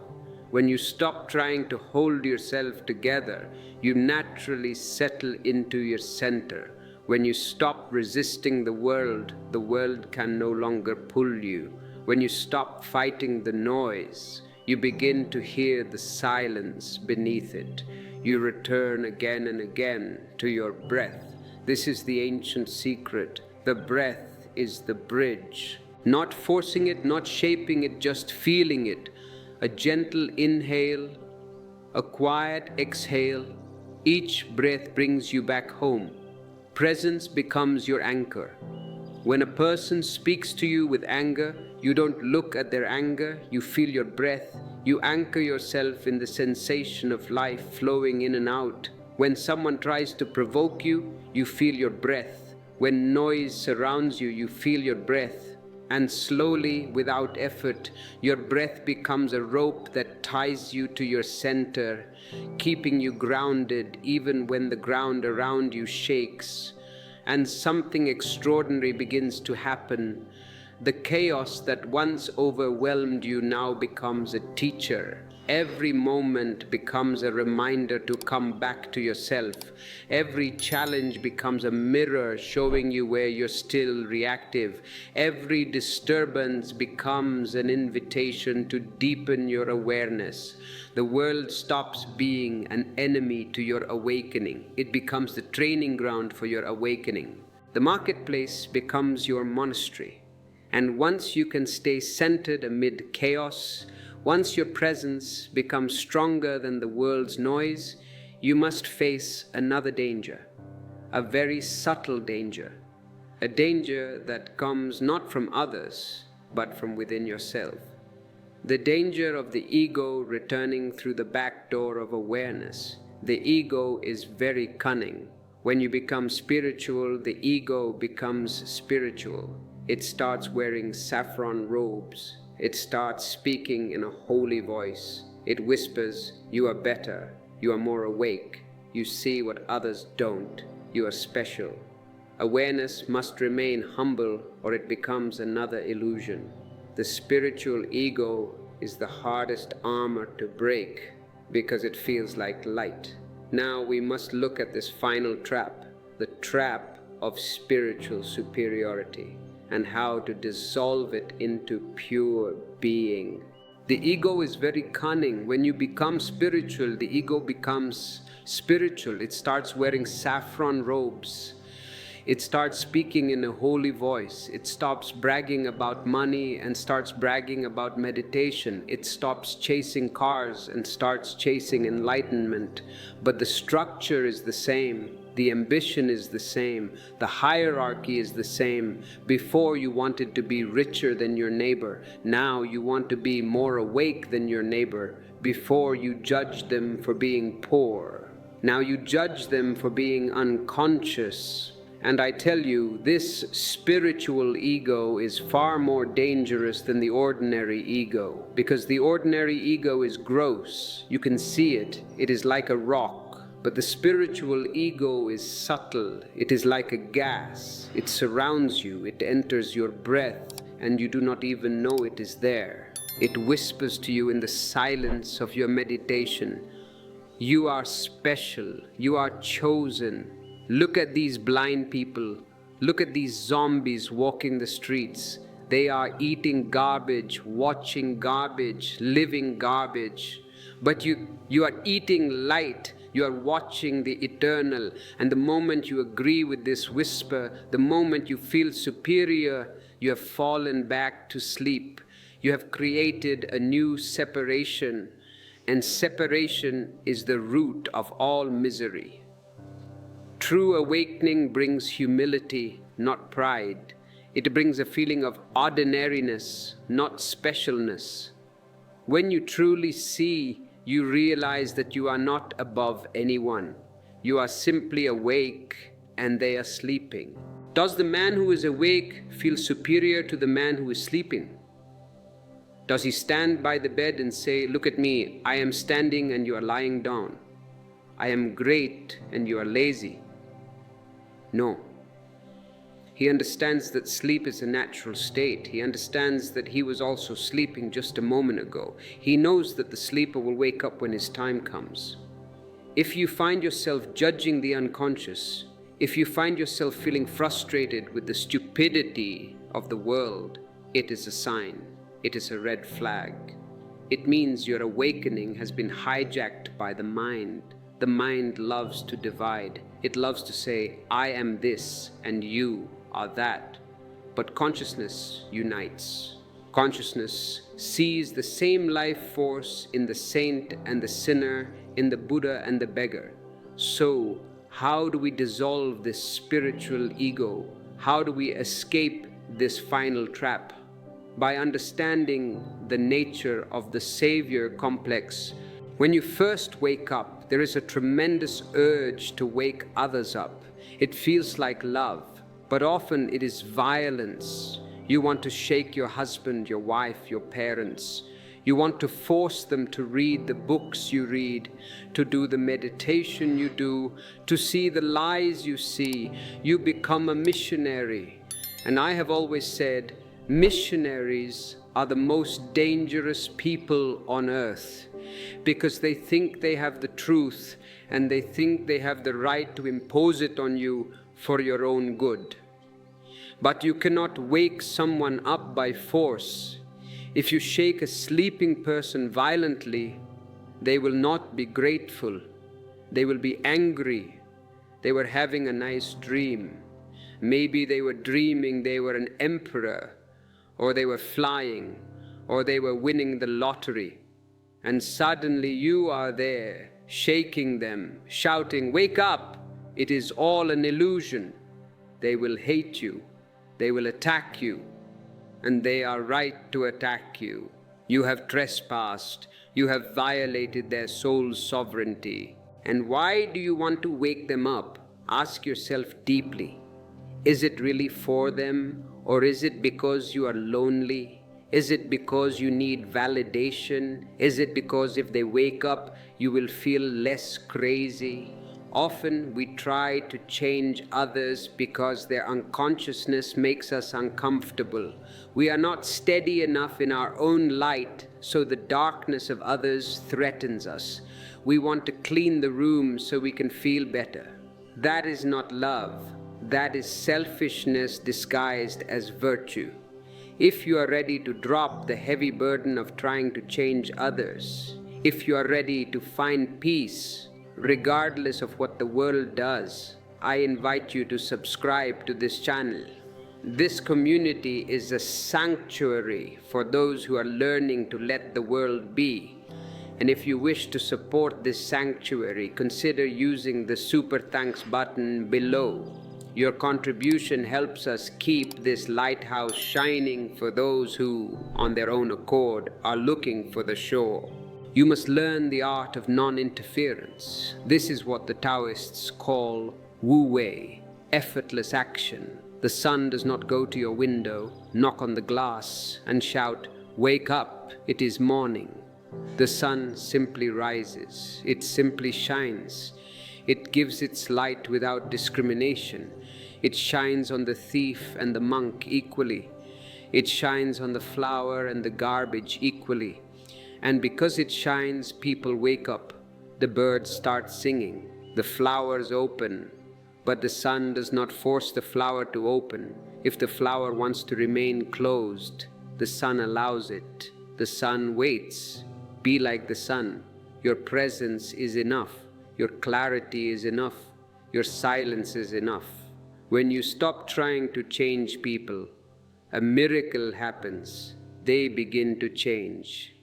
Because you have removed the pressure, you have removed the judgment, you have given them the space to be themselves. And in that space, they begin to feel the warmth of your acceptance. Acceptance is a fire. It melts the ice of the ego. When you accept a person exactly as they are, with their blindness, with their masks, with their fears, they feel safe. And when they feel safe, they might just open their eyes for a second. And if they don't, if they choose to sleep for the rest of this life, that is also okay. Existence is not in a hurry. Existence has eternity. Why are you in such a rush? You must realize that every soul is on a unique journey. Some need to sleep a little longer. Some need to experience more nightmares before they are ready to wake up. Nightmares are also part of the awakening. Sometimes suffering is the only thing that can crack the shell of the ego. So do not take their sleep personally. It is not about you, it is their path. And this brings us to the next practical question. How do you live in the world without being of the world? How do you function in a society that is built on lies without becoming a liar yourself? This is the art of the actor. When you go to a theater, you see an actor playing the role of a villain or a beggar or a king. He plays it with passion. He cries real tears. He shouts with real anger. But deep down he knows, I am not this character. This is just a play. When the curtain falls, he does not carry the king's crown or the beggar's bowl home. He leaves the role on the stage. You must become an actor in the marketplace. You have a role. You are a mother, a father, an engineer, a teacher, a shopkeeper. Play your role beautifully. Do not be half-hearted. If you are a carpenter, make the most beautiful chair possible. If you are a mother, love your child with total intensity. But, and this is the key, remember that it is a role. Do not get identified with it. Do not think, I am a doctor. No. You are an eternal consciousness playing the role of a doctor for a few years. When you have this distance, this slight detachment, you can move through the world without friction. You can follow the social rules when necessary, just like you follow the traffic rules.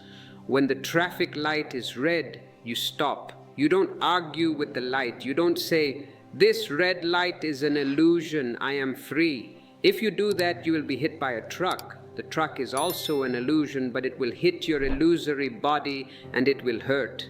So you stop at the red light. You say hello to your neighbor. You smile at the boss. You pay your taxes. You do what is needed. But inside, you are free. Inside, you are laughing. Inside, you know it is all a vast cosmic game. Leela, this is the secret of the awakened one. He looks ordinary on the outside. He does not need to wear strange clothes or hold a sign saying, I am enlightened. He might be the man selling you vegetables. He might be the woman driving the bus. But if you look into his eyes, you will see a depth that is not of this world. You will see a silence that the noise of the market cannot disturb. He lives in the world, but the world does not live in him. He is like the lotus flower. The lotus grows in the mud. It comes out of the mud, but it floats above the water, and not a speck of mud touches its petals. Be the lotus. Do not run away to the Himalayas. The Himalayas are beautiful, but they are easy. To be silent in a cave is cheap. To be silent in the middle of a family argument, that is valuable. To be compassionate when your boss is shouting, that is gold. The world is your testing ground. It is the fire that purifies your gold. So do not despise the world. Do not hate the system. Use it. Use every friction, every challenge, every difficult person as a reminder to return to your center. And as you practice this art of being in the world but not of it, you will notice that the danger we spoke of in the beginning, the danger of seeing what others don't, begins to transform.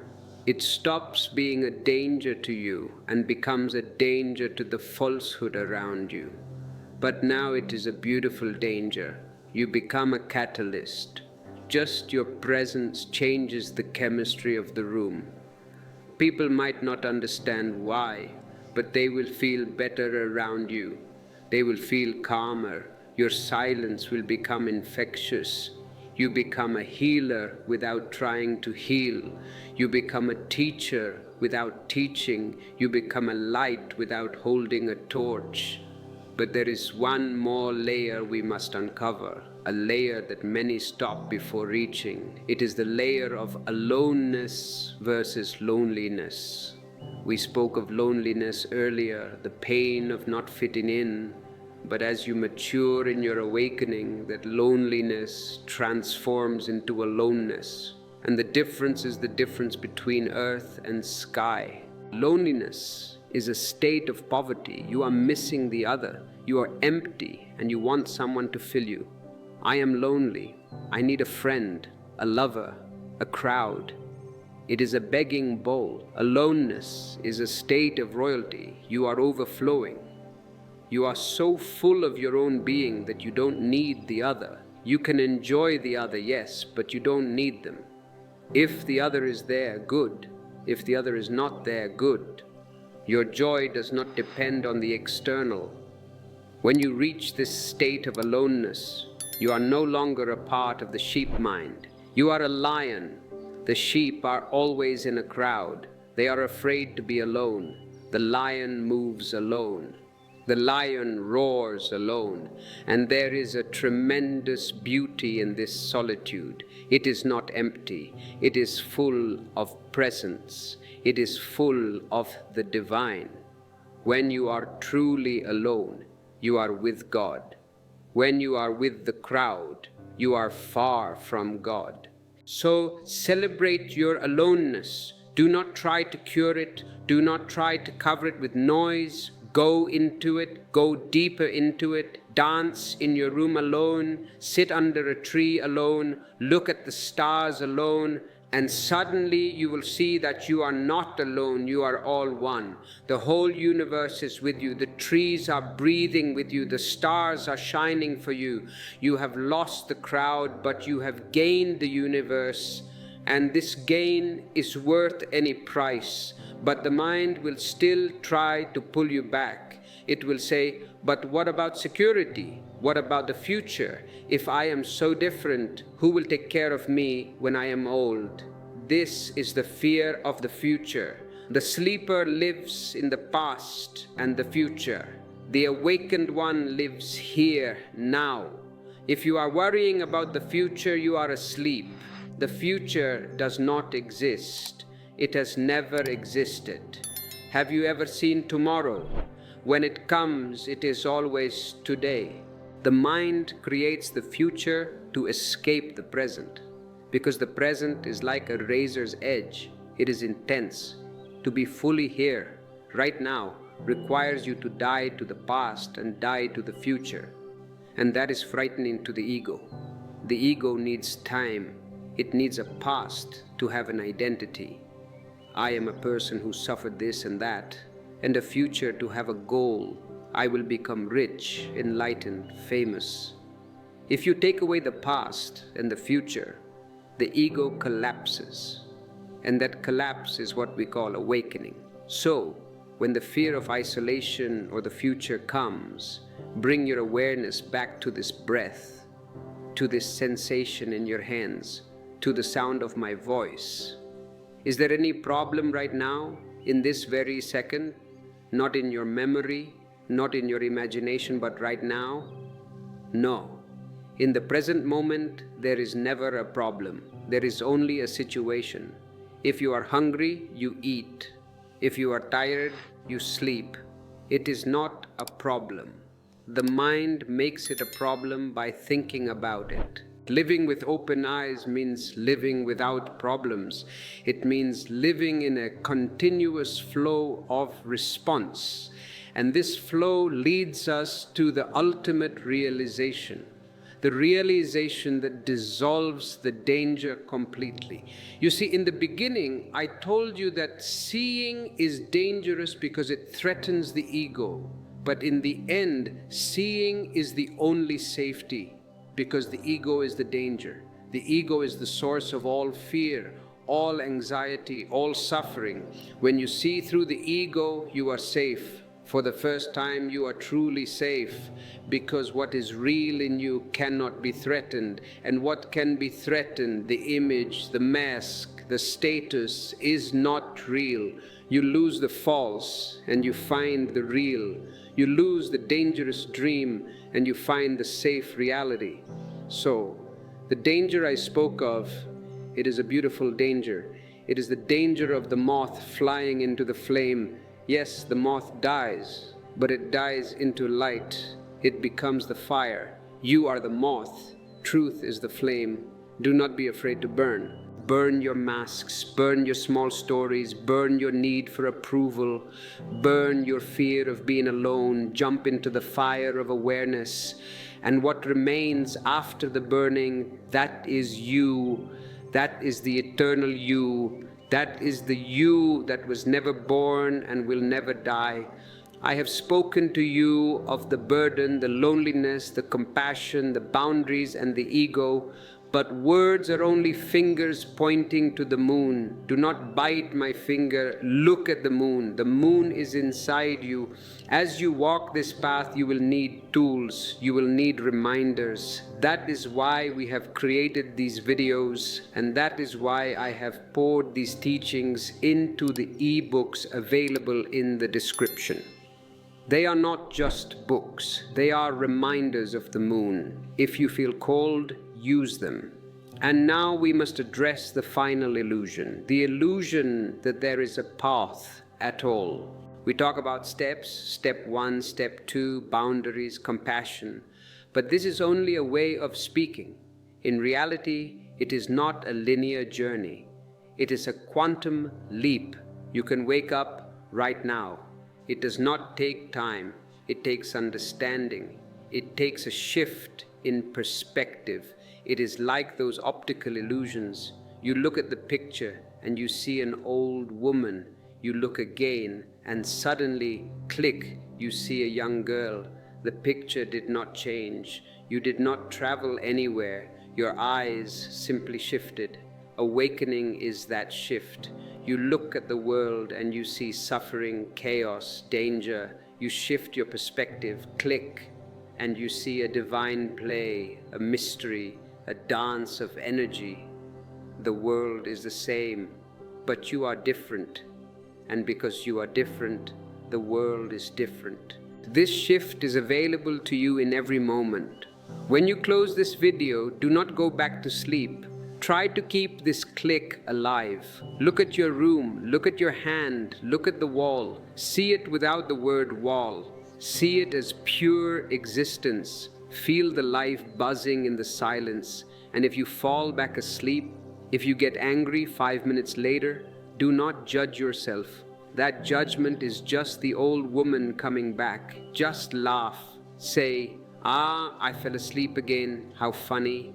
And then gently, without force, open your eyes again, wake up again and again and again, until one day the eyes do not close anymore, until one day the light becomes your natural state. But the journey does not end here. Oh no, awakening is not the end, it is the beginning. It is the beginning of a life lived in poetry, in music, in creativity. Once you are awake, what do you do with this wakefulness? How do you express this fire? You create, you love, you play.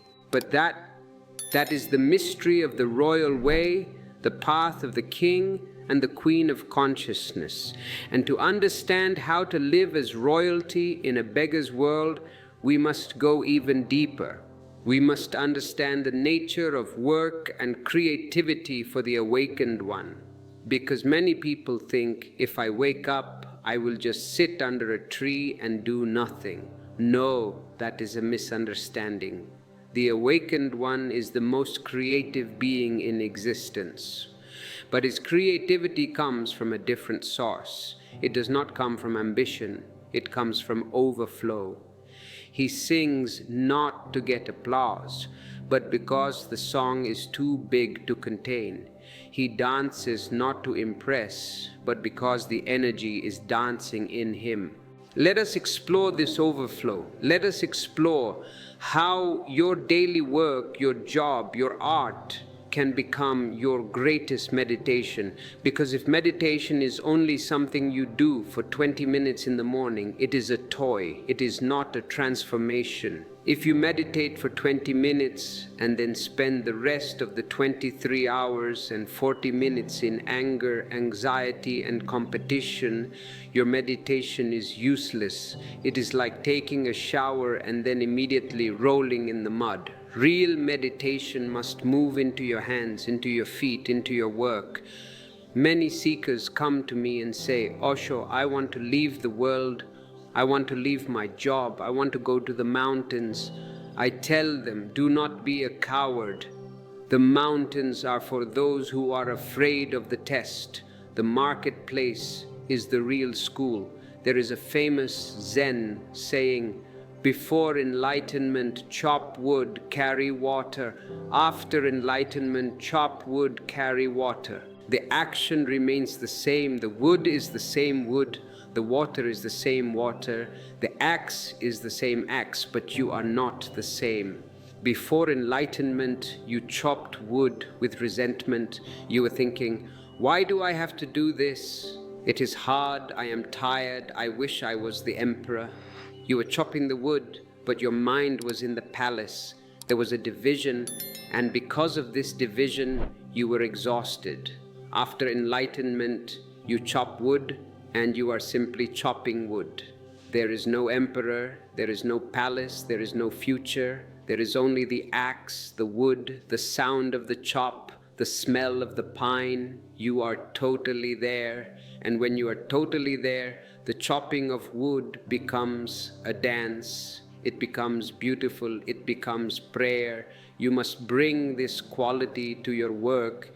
You may be an accountant, a doctor, a cleaner, a driver. It does not matter what you do. What matters is how you do it. Do you do it with ambition or do you do it with love? Ambition is a poison. Ambition says, I am doing this now so that I can get a reward later. It sacrifices the present for the future. It makes the work a burden, a slavery. You are dragging yourself through the day just to reach the paycheck at the end of the month. You are selling your life for coins. Love is different. Love says, I am doing this because the doing itself is a joy. When a painter paints, if he is a real painter, he is not thinking about how much the painting will sell for. If he is thinking about the money, he is not a painter, he is a businessman. The real painter is lost in the colors. He forgets to eat, he forgets to sleep.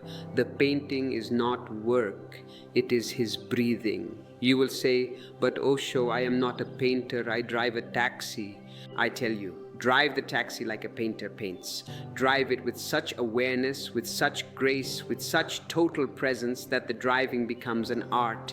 Feel the steering wheel, feel the engine. Look at the passengers, not as customers, but as guests of existence. If you can pour your totality into driving a taxi, you will feel the same ecstasy that Van Gogh felt painting the stars. The ecstasy is not in the object, it is in the quality of your consciousness.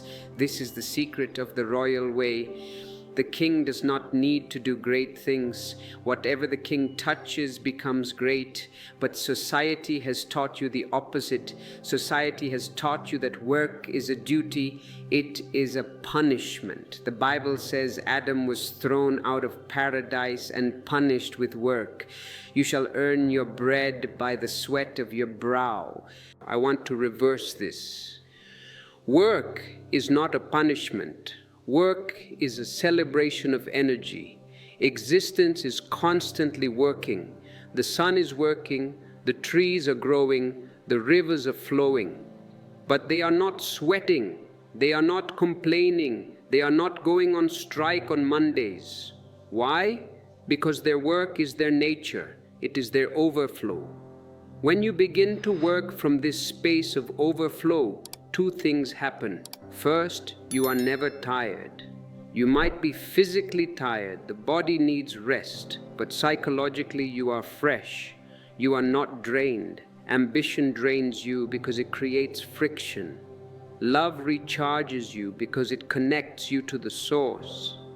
Second, the quality of your work transforms. It becomes a masterpiece.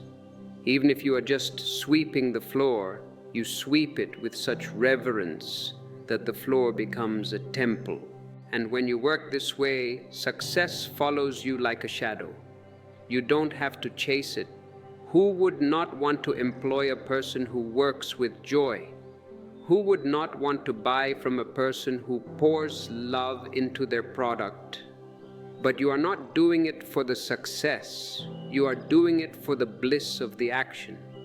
If you are feeling trapped in a job you hate, if you feel your life force is being drained by the rat race, I have created a specific guide for transforming work into meditation. You can find it in our ebook collection in the description. Do not waste 40 years of your life in misery. Learn the alchemy of action. And this brings us to a very misunderstood topic in spirituality. Money. Religious people have always praised poverty. They say, blessed are the poor. They say, money is the root of all evil. I say to you, that is nonsense. Money is not the root of all evil. Unconsciousness is the root of all evil. Money is simply energy. It is a medium of exchange. It is a tool. If you are a happy person, money will help you share your happiness. You can build a beautiful garden, you can build a school, you can help your friends. If you are a miserable person, money will help you multiply your misery. You will buy weapons, you will buy drugs, you will destroy yourself. The money is neutral, it amplifies what you are. I do not teach poverty, I teach abundance. I call my new man Zorba the Buddha. Zorba the Greek. He knows how to enjoy the body, the food, the wine, the dance, the beach. He is earthy, he is rooted. And Buddha, he knows how to enjoy the silence, the soul, the stars, the beyond. Why choose? Why be half? The religions have told you to kill the Zorba to become the Buddha. They have told you to starve the body, to reject the world, to be poor and miserable to please God. I tell you, God is the creator of this world. If he hated abundance, he would not have created millions of flowers. He would have created only one plastic flower. He would not have created millions of stars. One light bulb would be enough. Existence is abundant. Look at nature. It is wasteful in its abundance. One tree produces millions of seeds. It is not a miser. So why should you be a miser? Be rich. Be rich on the outside with money, with comfort, with beauty, and be rich on the inside with silence, with love, with meditation. When you have both wings, you can fly. The man who is only rich on the outside is a beggar inside. We see them every day, millionaires who are committing suicide, who are depressed, who cannot sleep without pills. They have the golden cage, but the bird is dead. And the man who is only rich on the inside but starving on the outside, he is also lopsided. He cannot appreciate the beauty of a painting or the taste of good food. He is drying up. I want you to be whole. So when I say work, I mean create abundance. Do not be afraid of money. Make money, but do not let money make you. Keep it in your pocket, not in your head. Use it, circulate it. Money is like blood. It needs to circulate. If you hoard it, it dies. If you flow with it, it grows. And when you work with this attitude, without ambition but with creativity, without greed but with abundance, you become a danger to the established order, because the society wants you to be desperate. A desperate man is easy to control. A man who needs the paycheck to survive will obey. He will not ask questions. He will be a slave. But a man who is happy with little and yet capable of creating much, a man who works for joy, you cannot control him. You cannot threaten him. If you fire me, I will play my flute on the street and be happy. If you take my money, I will sleep under the stars and be happy. This freedom is the ultimate rebellion, and this leads us to the heart of creativity.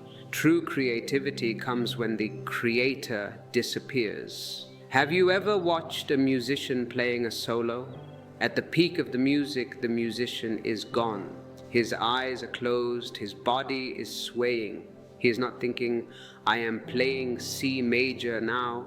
No, the music is playing him. He is possessed. This is the state of flow. This is the state of no mind. In ancient times, poets would say, the muse visited me. They knew it did not come from their ego, it came from the beyond. You can invite the muse into your kitchen. You can invite the muse into your office. How? By dropping the heavy seriousness. You take your life too seriously. That is your problem. You think you are carrying the weight of the world on your shoulders. You think, if I don't do this, the world will collapse. Relax. The world goes on very well without you. It went on for millions of years before you were born. It will go on for millions of years after you die. You are just a tourist here. When you realize you are a tourist, a guest, work becomes play. In India, we call life Leela, God's play. God is not a serious businessman. He is a child playing in the sand. He builds a sandcastle. That is a civilization. He laughs and jumps on it. That is the destruction of a civilization. And then he builds another one. It is all for fun. If you can bring this spirit of Leela, of playfulness into your work, your stress will disappear. Stress exists only when you think the result is life or death. Nothing is life or death because you are deathless. Play with your files. Play with your customers. Play with your problems. When you approach a problem playfully, the solution comes easily. When you approach it seriously, your mind contracts, your intelligence shrinks, and you cannot find the answer. Laughter is the key.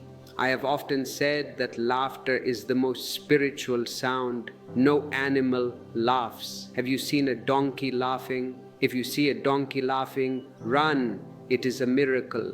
Only man laughs. Because only man can see the absurdity of life. Only man can see the joke. The serious man, the politician, the priest, the professor, he cannot laugh.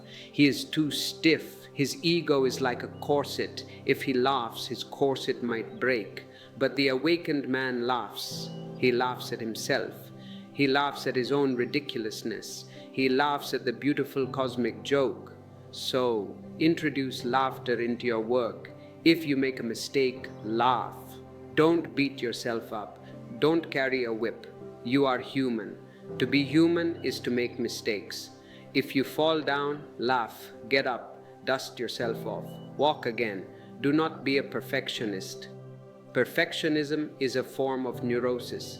Perfectionism means you are trying to be a machine. Machines are perfect. Humans are beautifully imperfect. Japanese potters, the Zen masters of pottery, they sometimes deliberately make a small crack or an asymmetry in the teacup. Why? Because perfection is dead. Imperfection has life. It has character. Be an imperfect human. Be a messy human, but be a real human.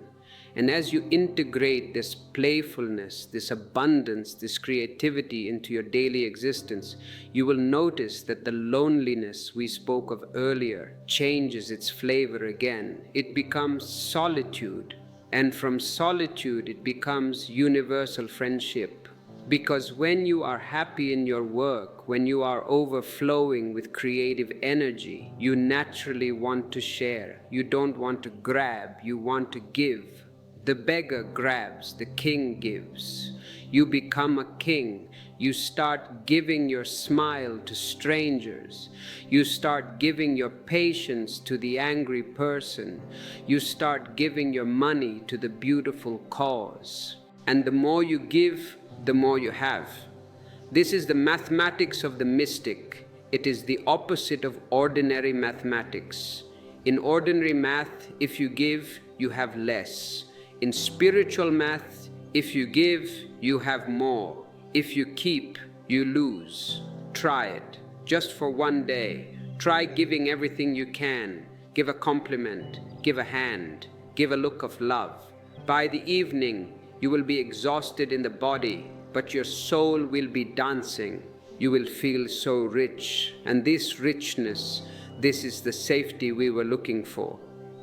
Now I want to address a specific question that arises in the mind of the modern seeker. Osho, this sounds beautiful, but the system is against me. The corporations, the government, the economy, they are designed to crush us. How can I play when the game is rigged? This is a valid question. The system is rigged. The system is unconscious. It is a machine built by sleeping people to keep people asleep. But you must understand, you cannot fight the darkness with a stick. You cannot beat the darkness out of the room. You can only bring in the light. If you fight the system with anger, you become part of the system. You become just another angry cog in the machine.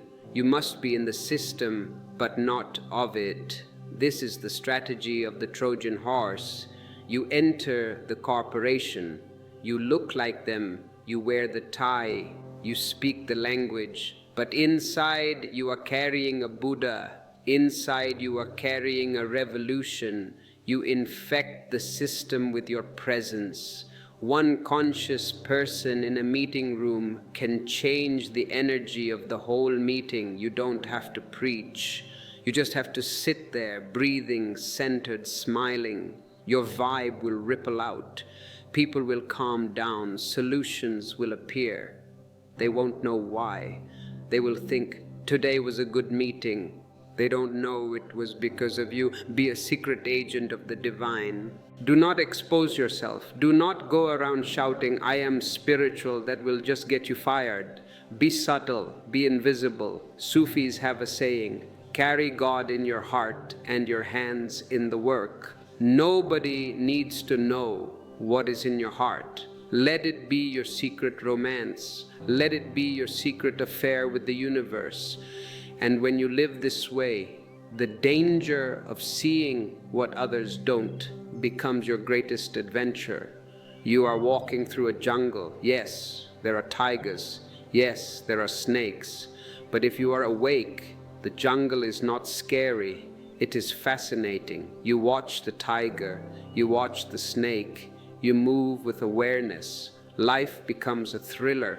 It's no longer a boring soap opera. It is a high-stakes adventure of consciousness. Are you ready for this adventure? Are you ready to stop being a victim and start being an explorer? If you are, then you must make a commitment, not to me, not to this channel, but to yourself. A commitment to never sell your soul for safety. A commitment to never trade your eyes for comfort. And to help you keep this commitment, we have built a community of explorers. Click the join button. It is a small step for your finger, but it can be a giant leap for your awareness. Being around other lions helps you remember you are not a sheep. Now, as we move toward the conclusion of this transmission, I want to speak about the ultimate flowering of this path. What happens when you have walked through the loneliness, established your boundaries, dissolved the spiritual ego, and transformed your work into play? What remains? Silence, but not the silence of the graveyard, the silence of the dance, the silence at the center of the cyclone. We must talk about the homecoming. The journey of the seeker is a circle. You start at home, but you are asleep. You leave home to find the truth. You struggle, you suffer, you climb mountains, you fight dragons, and finally you arrive back home. But now you are awake. The home is the same, but you see it for the first time. T.S. Eliot said it beautifully. We shall not cease from exploration, and the end of all our exploring will be to arrive where we started and know the place for the first time.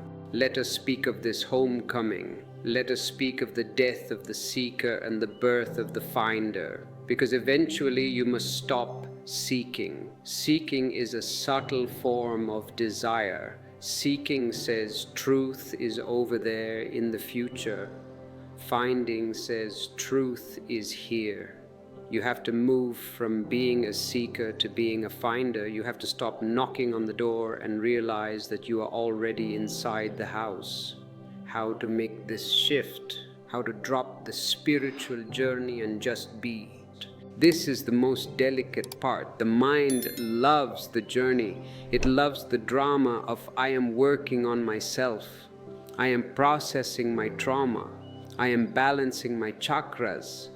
It gives the ego a job, but awakening happens when you realize there is no work to be done. You are already perfect. You are already divine. The dirt is just on the surface. You just need a shower, not a surgery. I want to wash you with these words. I want to wash away your seriousness, your effort, your struggle. Listen to the silence between my words. That silence is you. When you look at the world with this silence, the danger dissolves into love. You realize that everyone is you, playing a different role. The one who attacks you is you. The one who loves you is you. The sleeping one is you. The awake one is you. It is all one energy, playing hide and seek with itself.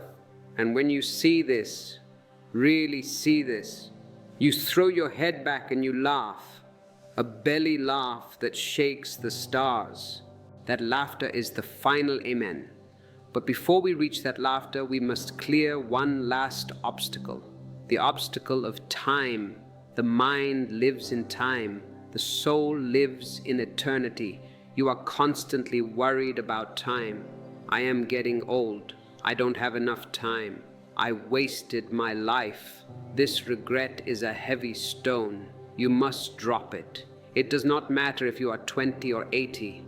Awakening has no age. You can wake up in the last breath of your life, and that is enough. That single moment of pure awareness is worth more than 1,000 years of sleep. So do not count the years, count the breaths. Now let us go into the final understanding of how to live as a light in this world without burning out, without fading away, and without becoming arrogant. The art of just being. The art of just being. It sounds simple, does it not? But I tell you, it is the most difficult task in the world. It is easier to move mountains. It is easier to swim across the ocean. It is easier to become the richest man on earth than to simply sit silently and do nothing. Why? Because just being is the death of the ego. The ego feeds on action. The ego feeds on noise. The ego needs to do something to feel that it exists. I am the doer, I am the achiever, I am the helper. When you stop doing, when you simply sit, the ego starts to panic. It feels like it is suffocating. It screams, do something, turn on the TV, call a friend, check your phone, clean the house. Don't just sit there, you are wasting time. This panic is what you call boredom. Boredom is nothing but the ego trembling in the face of nothingness. If you can stay with this boredom, if you can watch it without reacting, if you can let the ego scream and not obey it, something miraculous happens. The boredom breaks open, the shell cracks, and underneath the boredom, you find a fountain of living peace. You find that you are not the doer. You never were. Existence flows through you. Your breathing happens on its own. Your blood circulates on its own. Your thoughts come and go on their own. You are just the witness, the suction. This is the ultimate key I hand to you today. If you forget everything else I have said, remember this one word, witnessing. To see what others don't, you must become a witness to your own mind. Most people are identified with their minds. When anger comes, they become anger. They say, I am angry. No, you are not angry. Anger is a cloud passing through the sky of your consciousness. You are the sky. The sky does not become angry. The sky watches the anger. When sadness comes, you say, I am sad. No, sadness is a guest. It knocks on your door. You open the door, you let it in, you give it a chair. But you do not become the guest. You remain the host. When you practice just being, you are practicing this separation.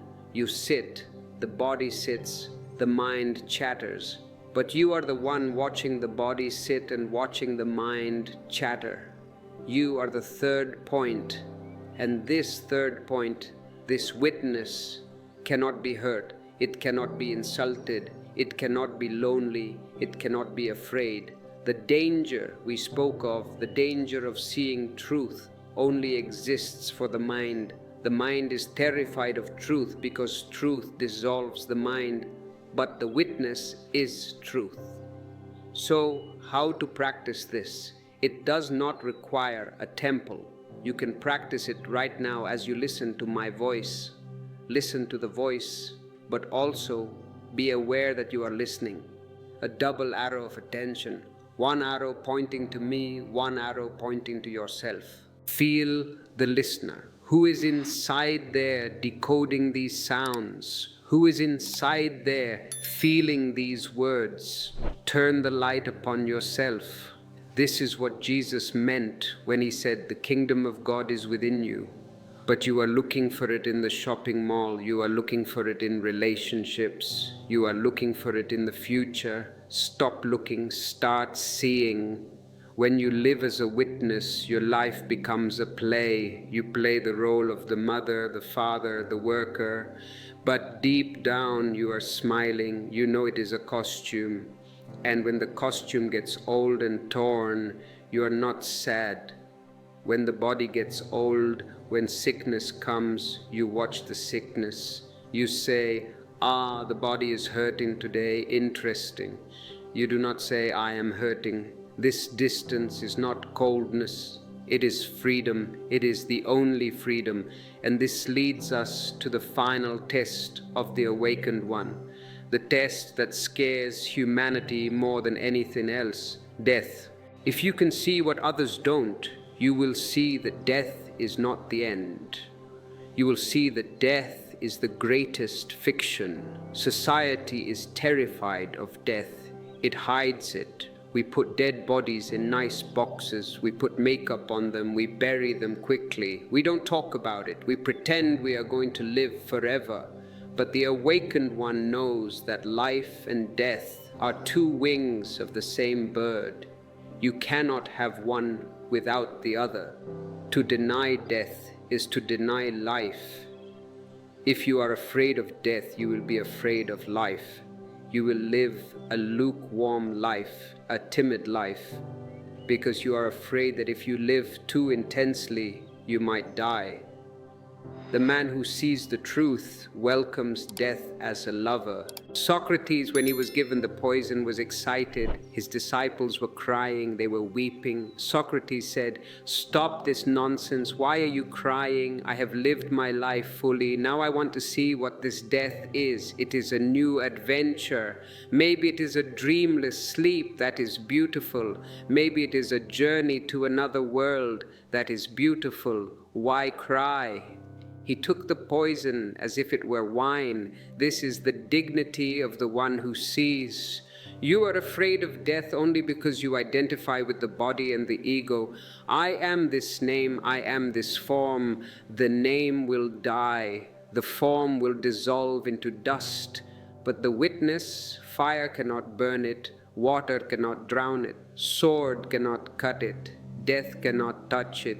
When you start living as the witness, the fear of death evaporates. And when the fear of death evaporates for the first time, you can truly live.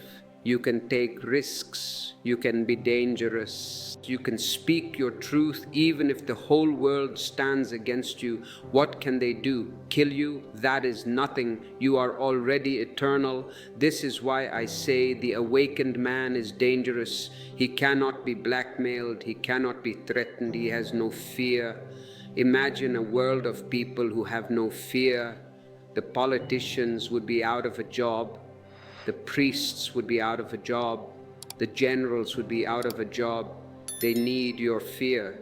Your fear is their capital. So drop the fear. And the way to drop the fear is to identify with the witness, not the wave. I know this is easier said than done. The conditioning is deep. Millions of years of biology are screaming, survive, survive. That is why you need a daily practice, a daily reminder. You need to hammer this truth into your cells until it replaces the old lie. That is why I have created the meditation techniques you will find in our ebooks. They are hammers. They are designed to shatter the rock of your conditioning. Use them. Do not just read them. Eat them. Digest them. If you are ready to stop fearing and start living, click the join button. Become a part of this rebellion of consciousness. We are not just a channel. We are a wave of energy around the globe. Your support through super thanks fuels this wave. Now let us look at the danger from another angle. The danger of love. When you see what others don't, your definition of love changes completely. The sleeping world calls attachment love. They say, I love you because you belong to me. I love you because you make me feel good. I love you, so you must not look at anyone else. This is not love. This is hunger. This is possession. This is politics. When you awaken, you see that love is not a relationship. Love is a state of being. You are not in love. You are love. You love the sun because you are love. You love the tree because you are love. You love the stranger on the street because you are love. It radiates from you like light from a bulb. The bulb does not choose, I will shine on the table but not on the chair. It simply shines. And when you love in this way, it is dangerous. Because you love everyone. Your wife might not like that. Your husband might not like that. They want to be the only one. But the awakened heart cannot be narrowed. It is vast. It includes everything. And this love is unconditional. It does not ask for anything in return. It gives for the joy of giving. When you love this way, you are never disappointed. Expectations bring disappointment. I gave him so much and he didn't even say thank you. The beggar speaks. The king gives and forgets. If they say thank you, good. If they throw a stone, good. That is their problem. Your joy was in the giving. This shift from needing love to being love is the second greatest shift after witnessing. And it solves the problem of loneliness forever. You are never lonely because you are always in the company of your own loving presence, and that presence connects you to the heartbeat of the universe. You realize that the tree is your brother, the rock is your sister, the star is your ancestor. You are at home in the cosmos. Suddenly, the world that seemed hostile becomes hospitable. The world that seemed dangerous becomes a playground. But you must be patient with yourself. You are planting seeds. They will not become trees overnight. You have to water them with awareness. You have to protect them from the weeds of the unconscious. Sometimes you will fail. You will get angry. You will get jealous. You will feel small. Do not condemn yourself. That is the old trick of the mind. Oh, I am a bad spiritual seeker. No, just watch the failure. Ah, jealousy passed through. Hello, jealousy. Goodbye, jealousy. Do not invite it for tea. Do not fight it with a sword. Just watch it. It will come, it will stay for a while, and it will go. Everything that comes must go. Only the watcher remains. And as you become more stable in this watching, you will begin to notice something else. Synchronicities. The universe starts to speak to you. When you were asleep, you were deaf to the language of the universe. You were too busy with your own noise. But now that you are quiet, you hear the whispers. You meet the right person at the right time. You find the right book. You get the right idea. It is not magic, it is resonance. You are now vibrating at the frequency of reality, so reality responds to you. You are no longer swimming upstream, you are floating with the river, and the river knows where to go. The river is going to the ocean. Trust the river. This trust is what I call Shraddha. Trust not in a God sitting on a cloud, but trust in life itself. Life is intelligent. It created you. It sustains you. It breathes you. Do you think it will abandon you? The fear that I must control everything is the root of anxiety. You cannot control everything. You cannot even control your next heartbeat. So relax. Let go of the steering wheel. Let life drive you. It drives the planets. It drives the galaxies. It can drive your small car too. When you surrender to life, the danger disappears completely. Because even if the car crashes, you know it was part of the flow. Even if you lose everything, you know it was time to travel light. This surrender is the ultimate strength. The man who has surrendered cannot be defeated because he has no desire to win. How can you defeat a man who is not fighting?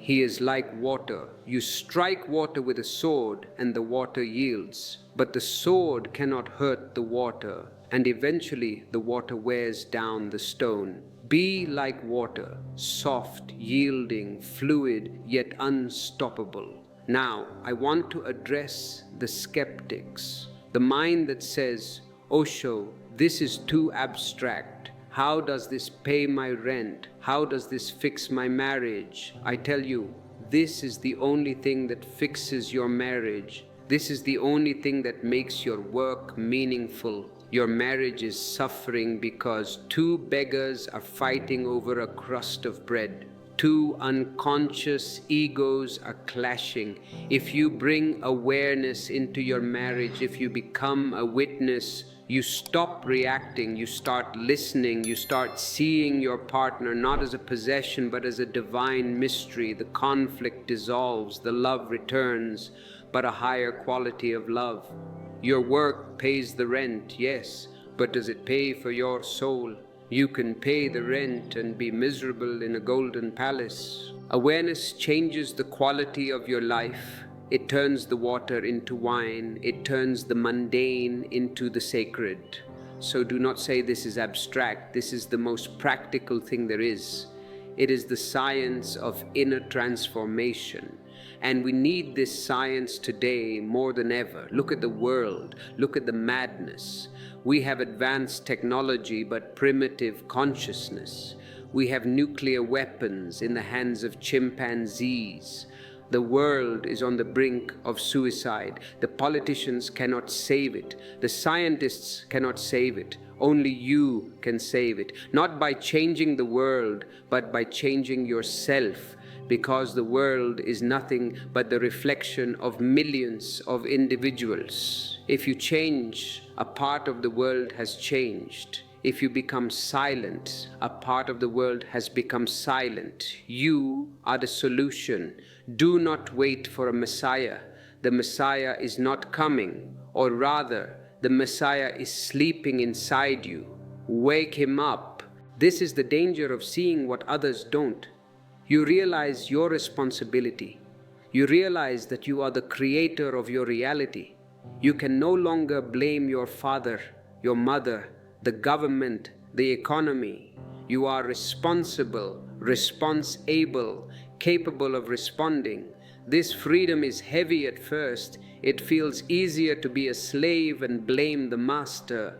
But once you taste the freedom, you will never want to go back to the chains. Stand up, shake off the dust of your sleep, claim your dignity. You are not a sinner, you are not a sheep, you are a God who has forgotten his divinity.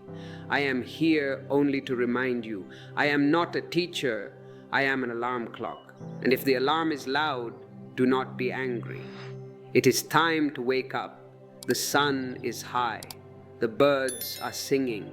You are missing the celebration. Come out of your dark room of dreams. Come into the light of awareness. And as you step into this light, you will find that you are not alone. There are others. The Sangha, the community of seekers. They may not be in your city. They may be scattered around the earth. But in consciousness, there is no distance. When you sit in meditation, you are sitting with millions of Buddhas, past, present, and future. You are entering the eternal stream. Feel that connection. Feel that support. And if you need a physical connection, a place to start, use the resources we have provided. The join button is not just a button, it is a handshake. It is a signal that says, I am ready. The e-books are not just text. They are maps left by those who have walked the path before you. Do not walk blindly. Use the maps.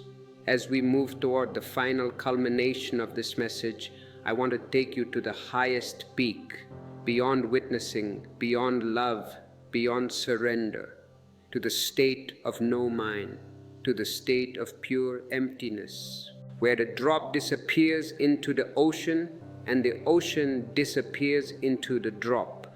This is the ultimate danger, because here you disappear completely.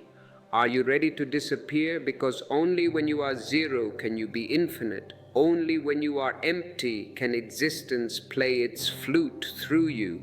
Let us explore this emptiness. Let us explore the beauty of being a hollow bamboo. Most people are too full of opinions, full of knowledge, full of scriptures. They are solid blocks. God cannot enter them. There is no room. You have to empty yourself, unlearn what you have learned, drop the knowledge, become innocent again. Jesus said, unless you become like little children, you cannot enter the kingdom of heaven. He did not say be childish. He said be childlike. There is a difference. Childishness is immaturity. Childlikeness is innocence plus wisdom. The child sees the world with wonder. He does not know the name of the flower, but he sees the flower. You know the name rose, so you don't see the flower. You see the word. The word is the barrier. The knowledge is the barrier. Seeing what others don't means seeing without words, seeing without labels, seeing the raw, naked reality. When you look at your wife, forget she is your wife. Forget the 10 years of history. Look at her as if you are meeting her for the first time. Look at the stranger in front of you. You will be surprised you have been living with a stranger. You don't know her, you only know your image of her. Break the image, shatter the screen of the mind, look directly. This direct looking is dangerous because it destroys the familiar, but the familiar is the dead. The unfamiliar is the living. Live in the unfamiliar, live in the insecurity, live in the mystery. Do not try to solve the mystery. Life is not a puzzle to be solved, it is a mystery to be lived. Drink it, dance it, sing it, but do not try to understand it. Understanding is the booby prize. Understanding is for small minds. Wonder is for great souls. Be full of wonder, be full of awe.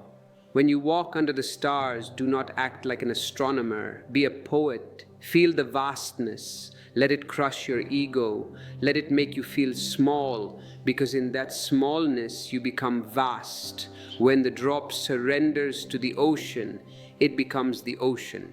This is the paradox of the spiritual life. By losing yourself, you find yourself. By becoming nothing, you become everything. And this brings us to the final integration. How to be a zero in the marketplace. How to carry this vast emptiness while you are buying groceries, while you are arguing with the taxi driver, while you are paying your taxes. It is possible. It is the only way to live sanely in an insane world. You carry a portable paradise within you. The outer situation may be hell, the noise, the pollution, the corruption, but inside you are in the Himalayas. Inside the air is cool and fresh. You can retreat into this inner sanctuary any time you want. Just close your eyes for a second, take a deep breath, and you are home. This is your true home. The other homes are just hotels.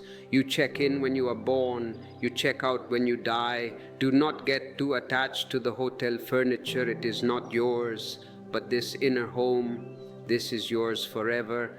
And the danger is only that you might forget. The danger is that the world is very loud and it might make you forget your silence. That is why you need the Sangha. That is why you need the reminders, because to be awake in a sleeping world is tiring. It takes energy. You are swimming against the current. Sometimes you will want to give up. You will want to just float with the dead fish. It is easier. But remember, only dead fish swim with the stream. Alive fish swim against it. Be alive, be dangerous, be awake. And now, as we prepare to close this circle of transmission, I want to leave you with a vision of the new man. A man who is not divided against himself. A man who is both Zorba and Buddha. A man who loves the earth and loves the sky. You are the seed of this new man. The old man has failed. The man of war, the man of greed, the man of beliefs. He has brought us to the edge of destruction. He must die. The new man must be born, and he is being born in you right now. Can you feel the labor pains, the confusion, the isolation, the sensitivity? These are the labor pains. Do not suppress them. Push, breathe, allow the new to be born. It is fragile. It needs your protection, but it is the only hope for this planet. So, when people say you are dangerous, smile. Say, yes, I am. I am dangerous to your lies. I am dangerous to your sleep. I am dangerous to your misery. Wear it as a badge of honor. You are the salt of the earth. You are the light of the world. Do not hide your light under a bushel. Shine. Shine so bright that even the blind have to see. And in that shining, you will find your true purpose. You will find that you were never alone. The whole existence was waiting for you to wake up. The celebration has begun. Are you going to join the dance? Or are you going to stand in the corner and sulk? Throw away your crutches. Throw away your excuses. The music is playing. The flute of the divine is calling your name. Listen, can you hear it? It is in the wind. It is in the traffic. It is in the beating of your own heart. Come home. Come home. This is the message. This is the danger. This is the bliss. And as we arrive at the final moments of this sharing, I do not want to give you a conclusion.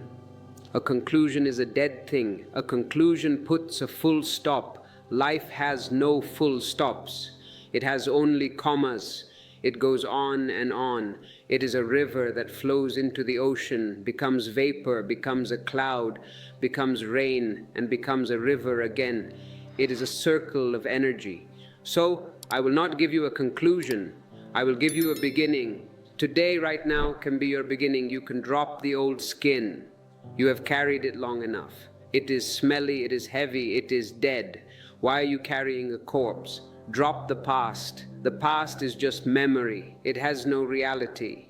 Drop the future. The future is just imagination. It has no reality. Stand naked in the present. This is what it means to be dangerous, to be so alive, so present, so vibrant that you burn the dead wood around you. And I want to speak to you about the responsibility of this danger. Because if you truly see what others don't, you have a responsibility, not a duty. Duty is a heavy word imposed by others. Responsibility is a beautiful word. It means the ability to respond. The world is in a crisis. Look around you. It is not just a political crisis or an economic crisis. It is a crisis of consciousness. The old man, the man of violence, greed, and separation, is dying. But he is not dying quietly. He is thrashing around. He is trying to take the whole planet down with him. And the new man is trying to be born. You are the womb of the new man. If you are awake, even partially, you are the guardian of the future. You cannot afford to be asleep anymore. You cannot afford the luxury of being unconscious. The house is on fire. But do not panic. Panic is part of the old mind. Panic is reaction. Watch the fire, understand the fire, and become the water. Your coolness, your silence, your love, these are the only things that can put out the fire. I have spoken of the golden future, a future where humans are no longer divided by nations, by religions, by races, a future where science and spirituality go hand in hand, a future where work is play and life is a celebration. This future is not a dream, it is a necessity. If we do not create this future, there will be no future at all. And who will create it? The politicians, the priests, the corporations? No, they are invested in the past. They profit from the old world. You will create it. You, the dangerous one. You, the one who sees through the lies. You, the outsider. History has always been changed by the outsiders, by the rebels, by the poets, the mystics, the madmen. Be a little mad. Sanity has brought us to the edge of nuclear war. If that is sanity, then please be insane. Be insane with love. Be insane with joy. Be insane with compassion. We need a rebellion of laughter. Can you laugh at the absurdity of borders? Can you laugh at the stupidity of wars? Can you laugh at your own ego? If you can laugh, you are already victorious. And to support this rebellion, we need to find each other. We are scattered like seeds in the wind. We need to come together to create a forest. That is why I keep inviting you to join this community. It is not about numbers. It is about energy. When you click that join button, you are adding your energy to a global field of awakening. You are saying, I am here, I am awake, I am ready.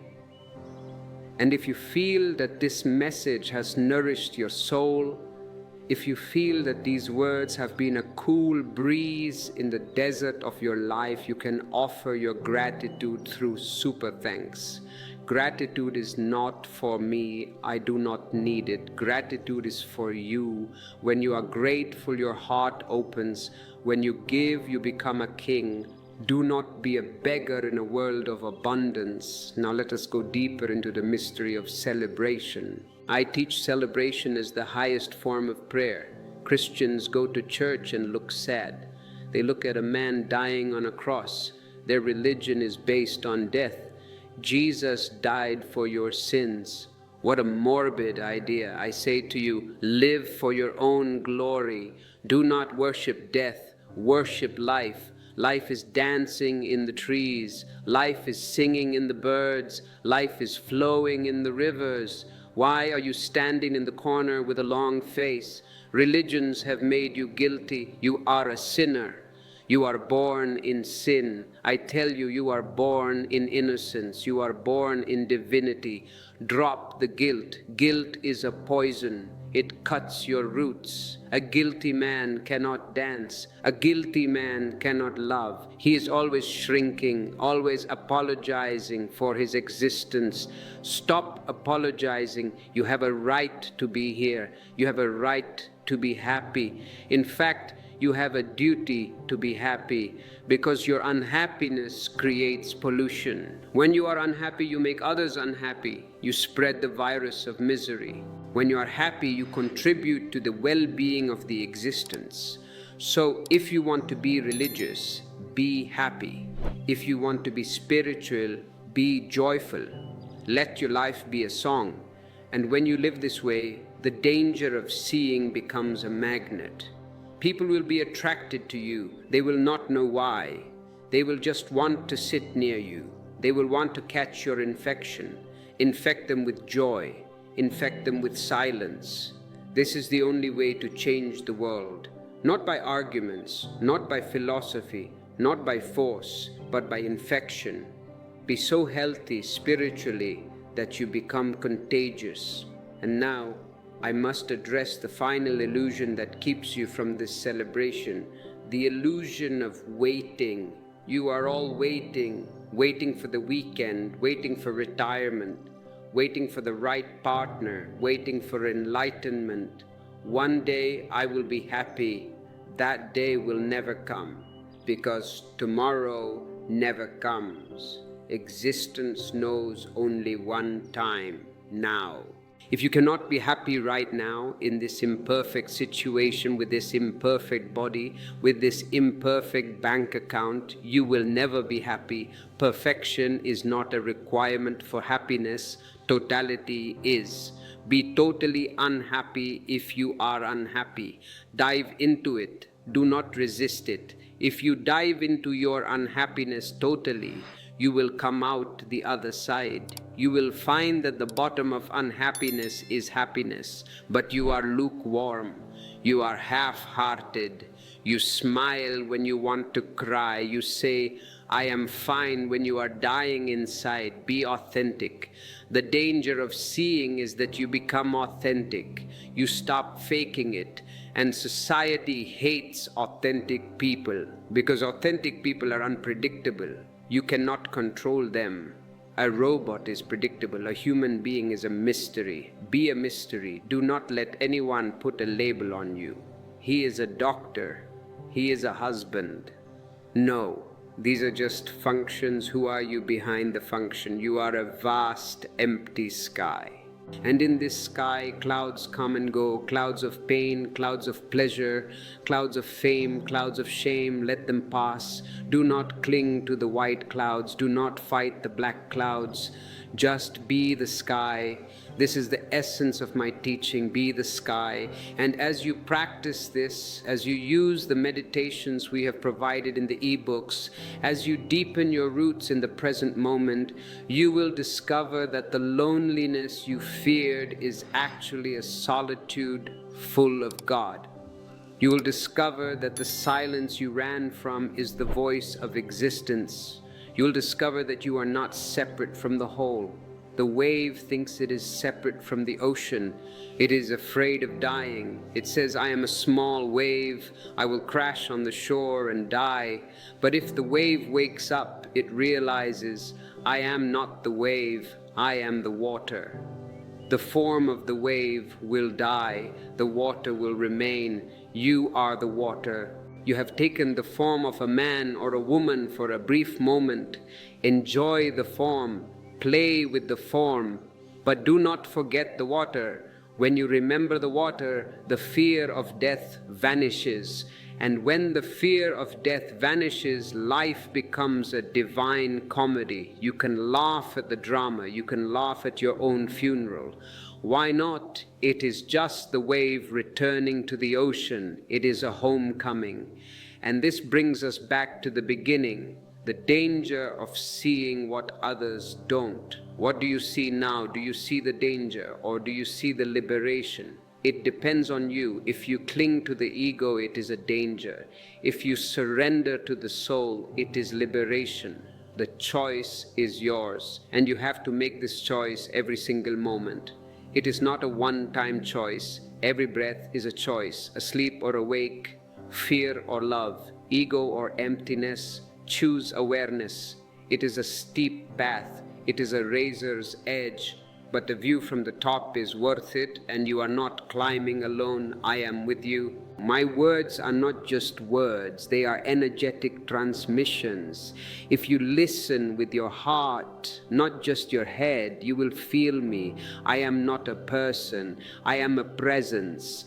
And when you dissolve your ego, you become a presence too. We meet in that presence. So walk boldly. Do not tiptoe through life. Make some noise, make some mistakes, live dangerously. Friedrich Nietzsche said, live dangerously, build your cities on the slopes of Vesuvius. I agree, do not look for security. Security is death.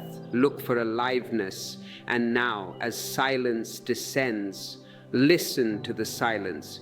The words are just an excuse to bring you to this silence. The real message is in the gaps.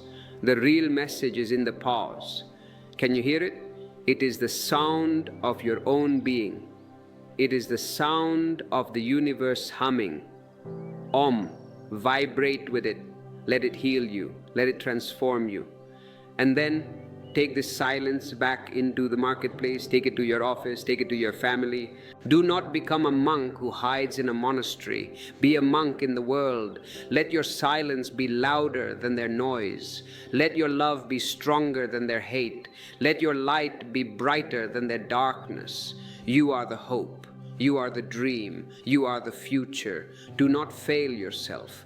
And remember, whenever you feel the fog returning, and it will return, old habits are strong, come back to this space.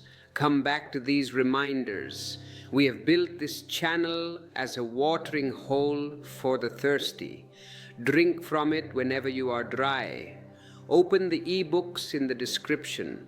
They are your toolkit for the inner surgery. But ultimately, you have to do the work. I can show you the water, but I cannot drink for you. You have to drink. So drink deep. Do not sip. Drink the whole ocean, because you are the ocean. And as you go forth from this moment, carry this secret in your heart. The world is just a dream, but the dreamer is real. Wake up, dreamer. The morning has come. The danger is over. The safety of illusion is gone. The adventure of truth has begun. Go with love. Go with laughter. Go with God. And never forget, you are not what happens to you. You are the space in which it happens. Be that space. Be that vastness. Be that love. Thank you.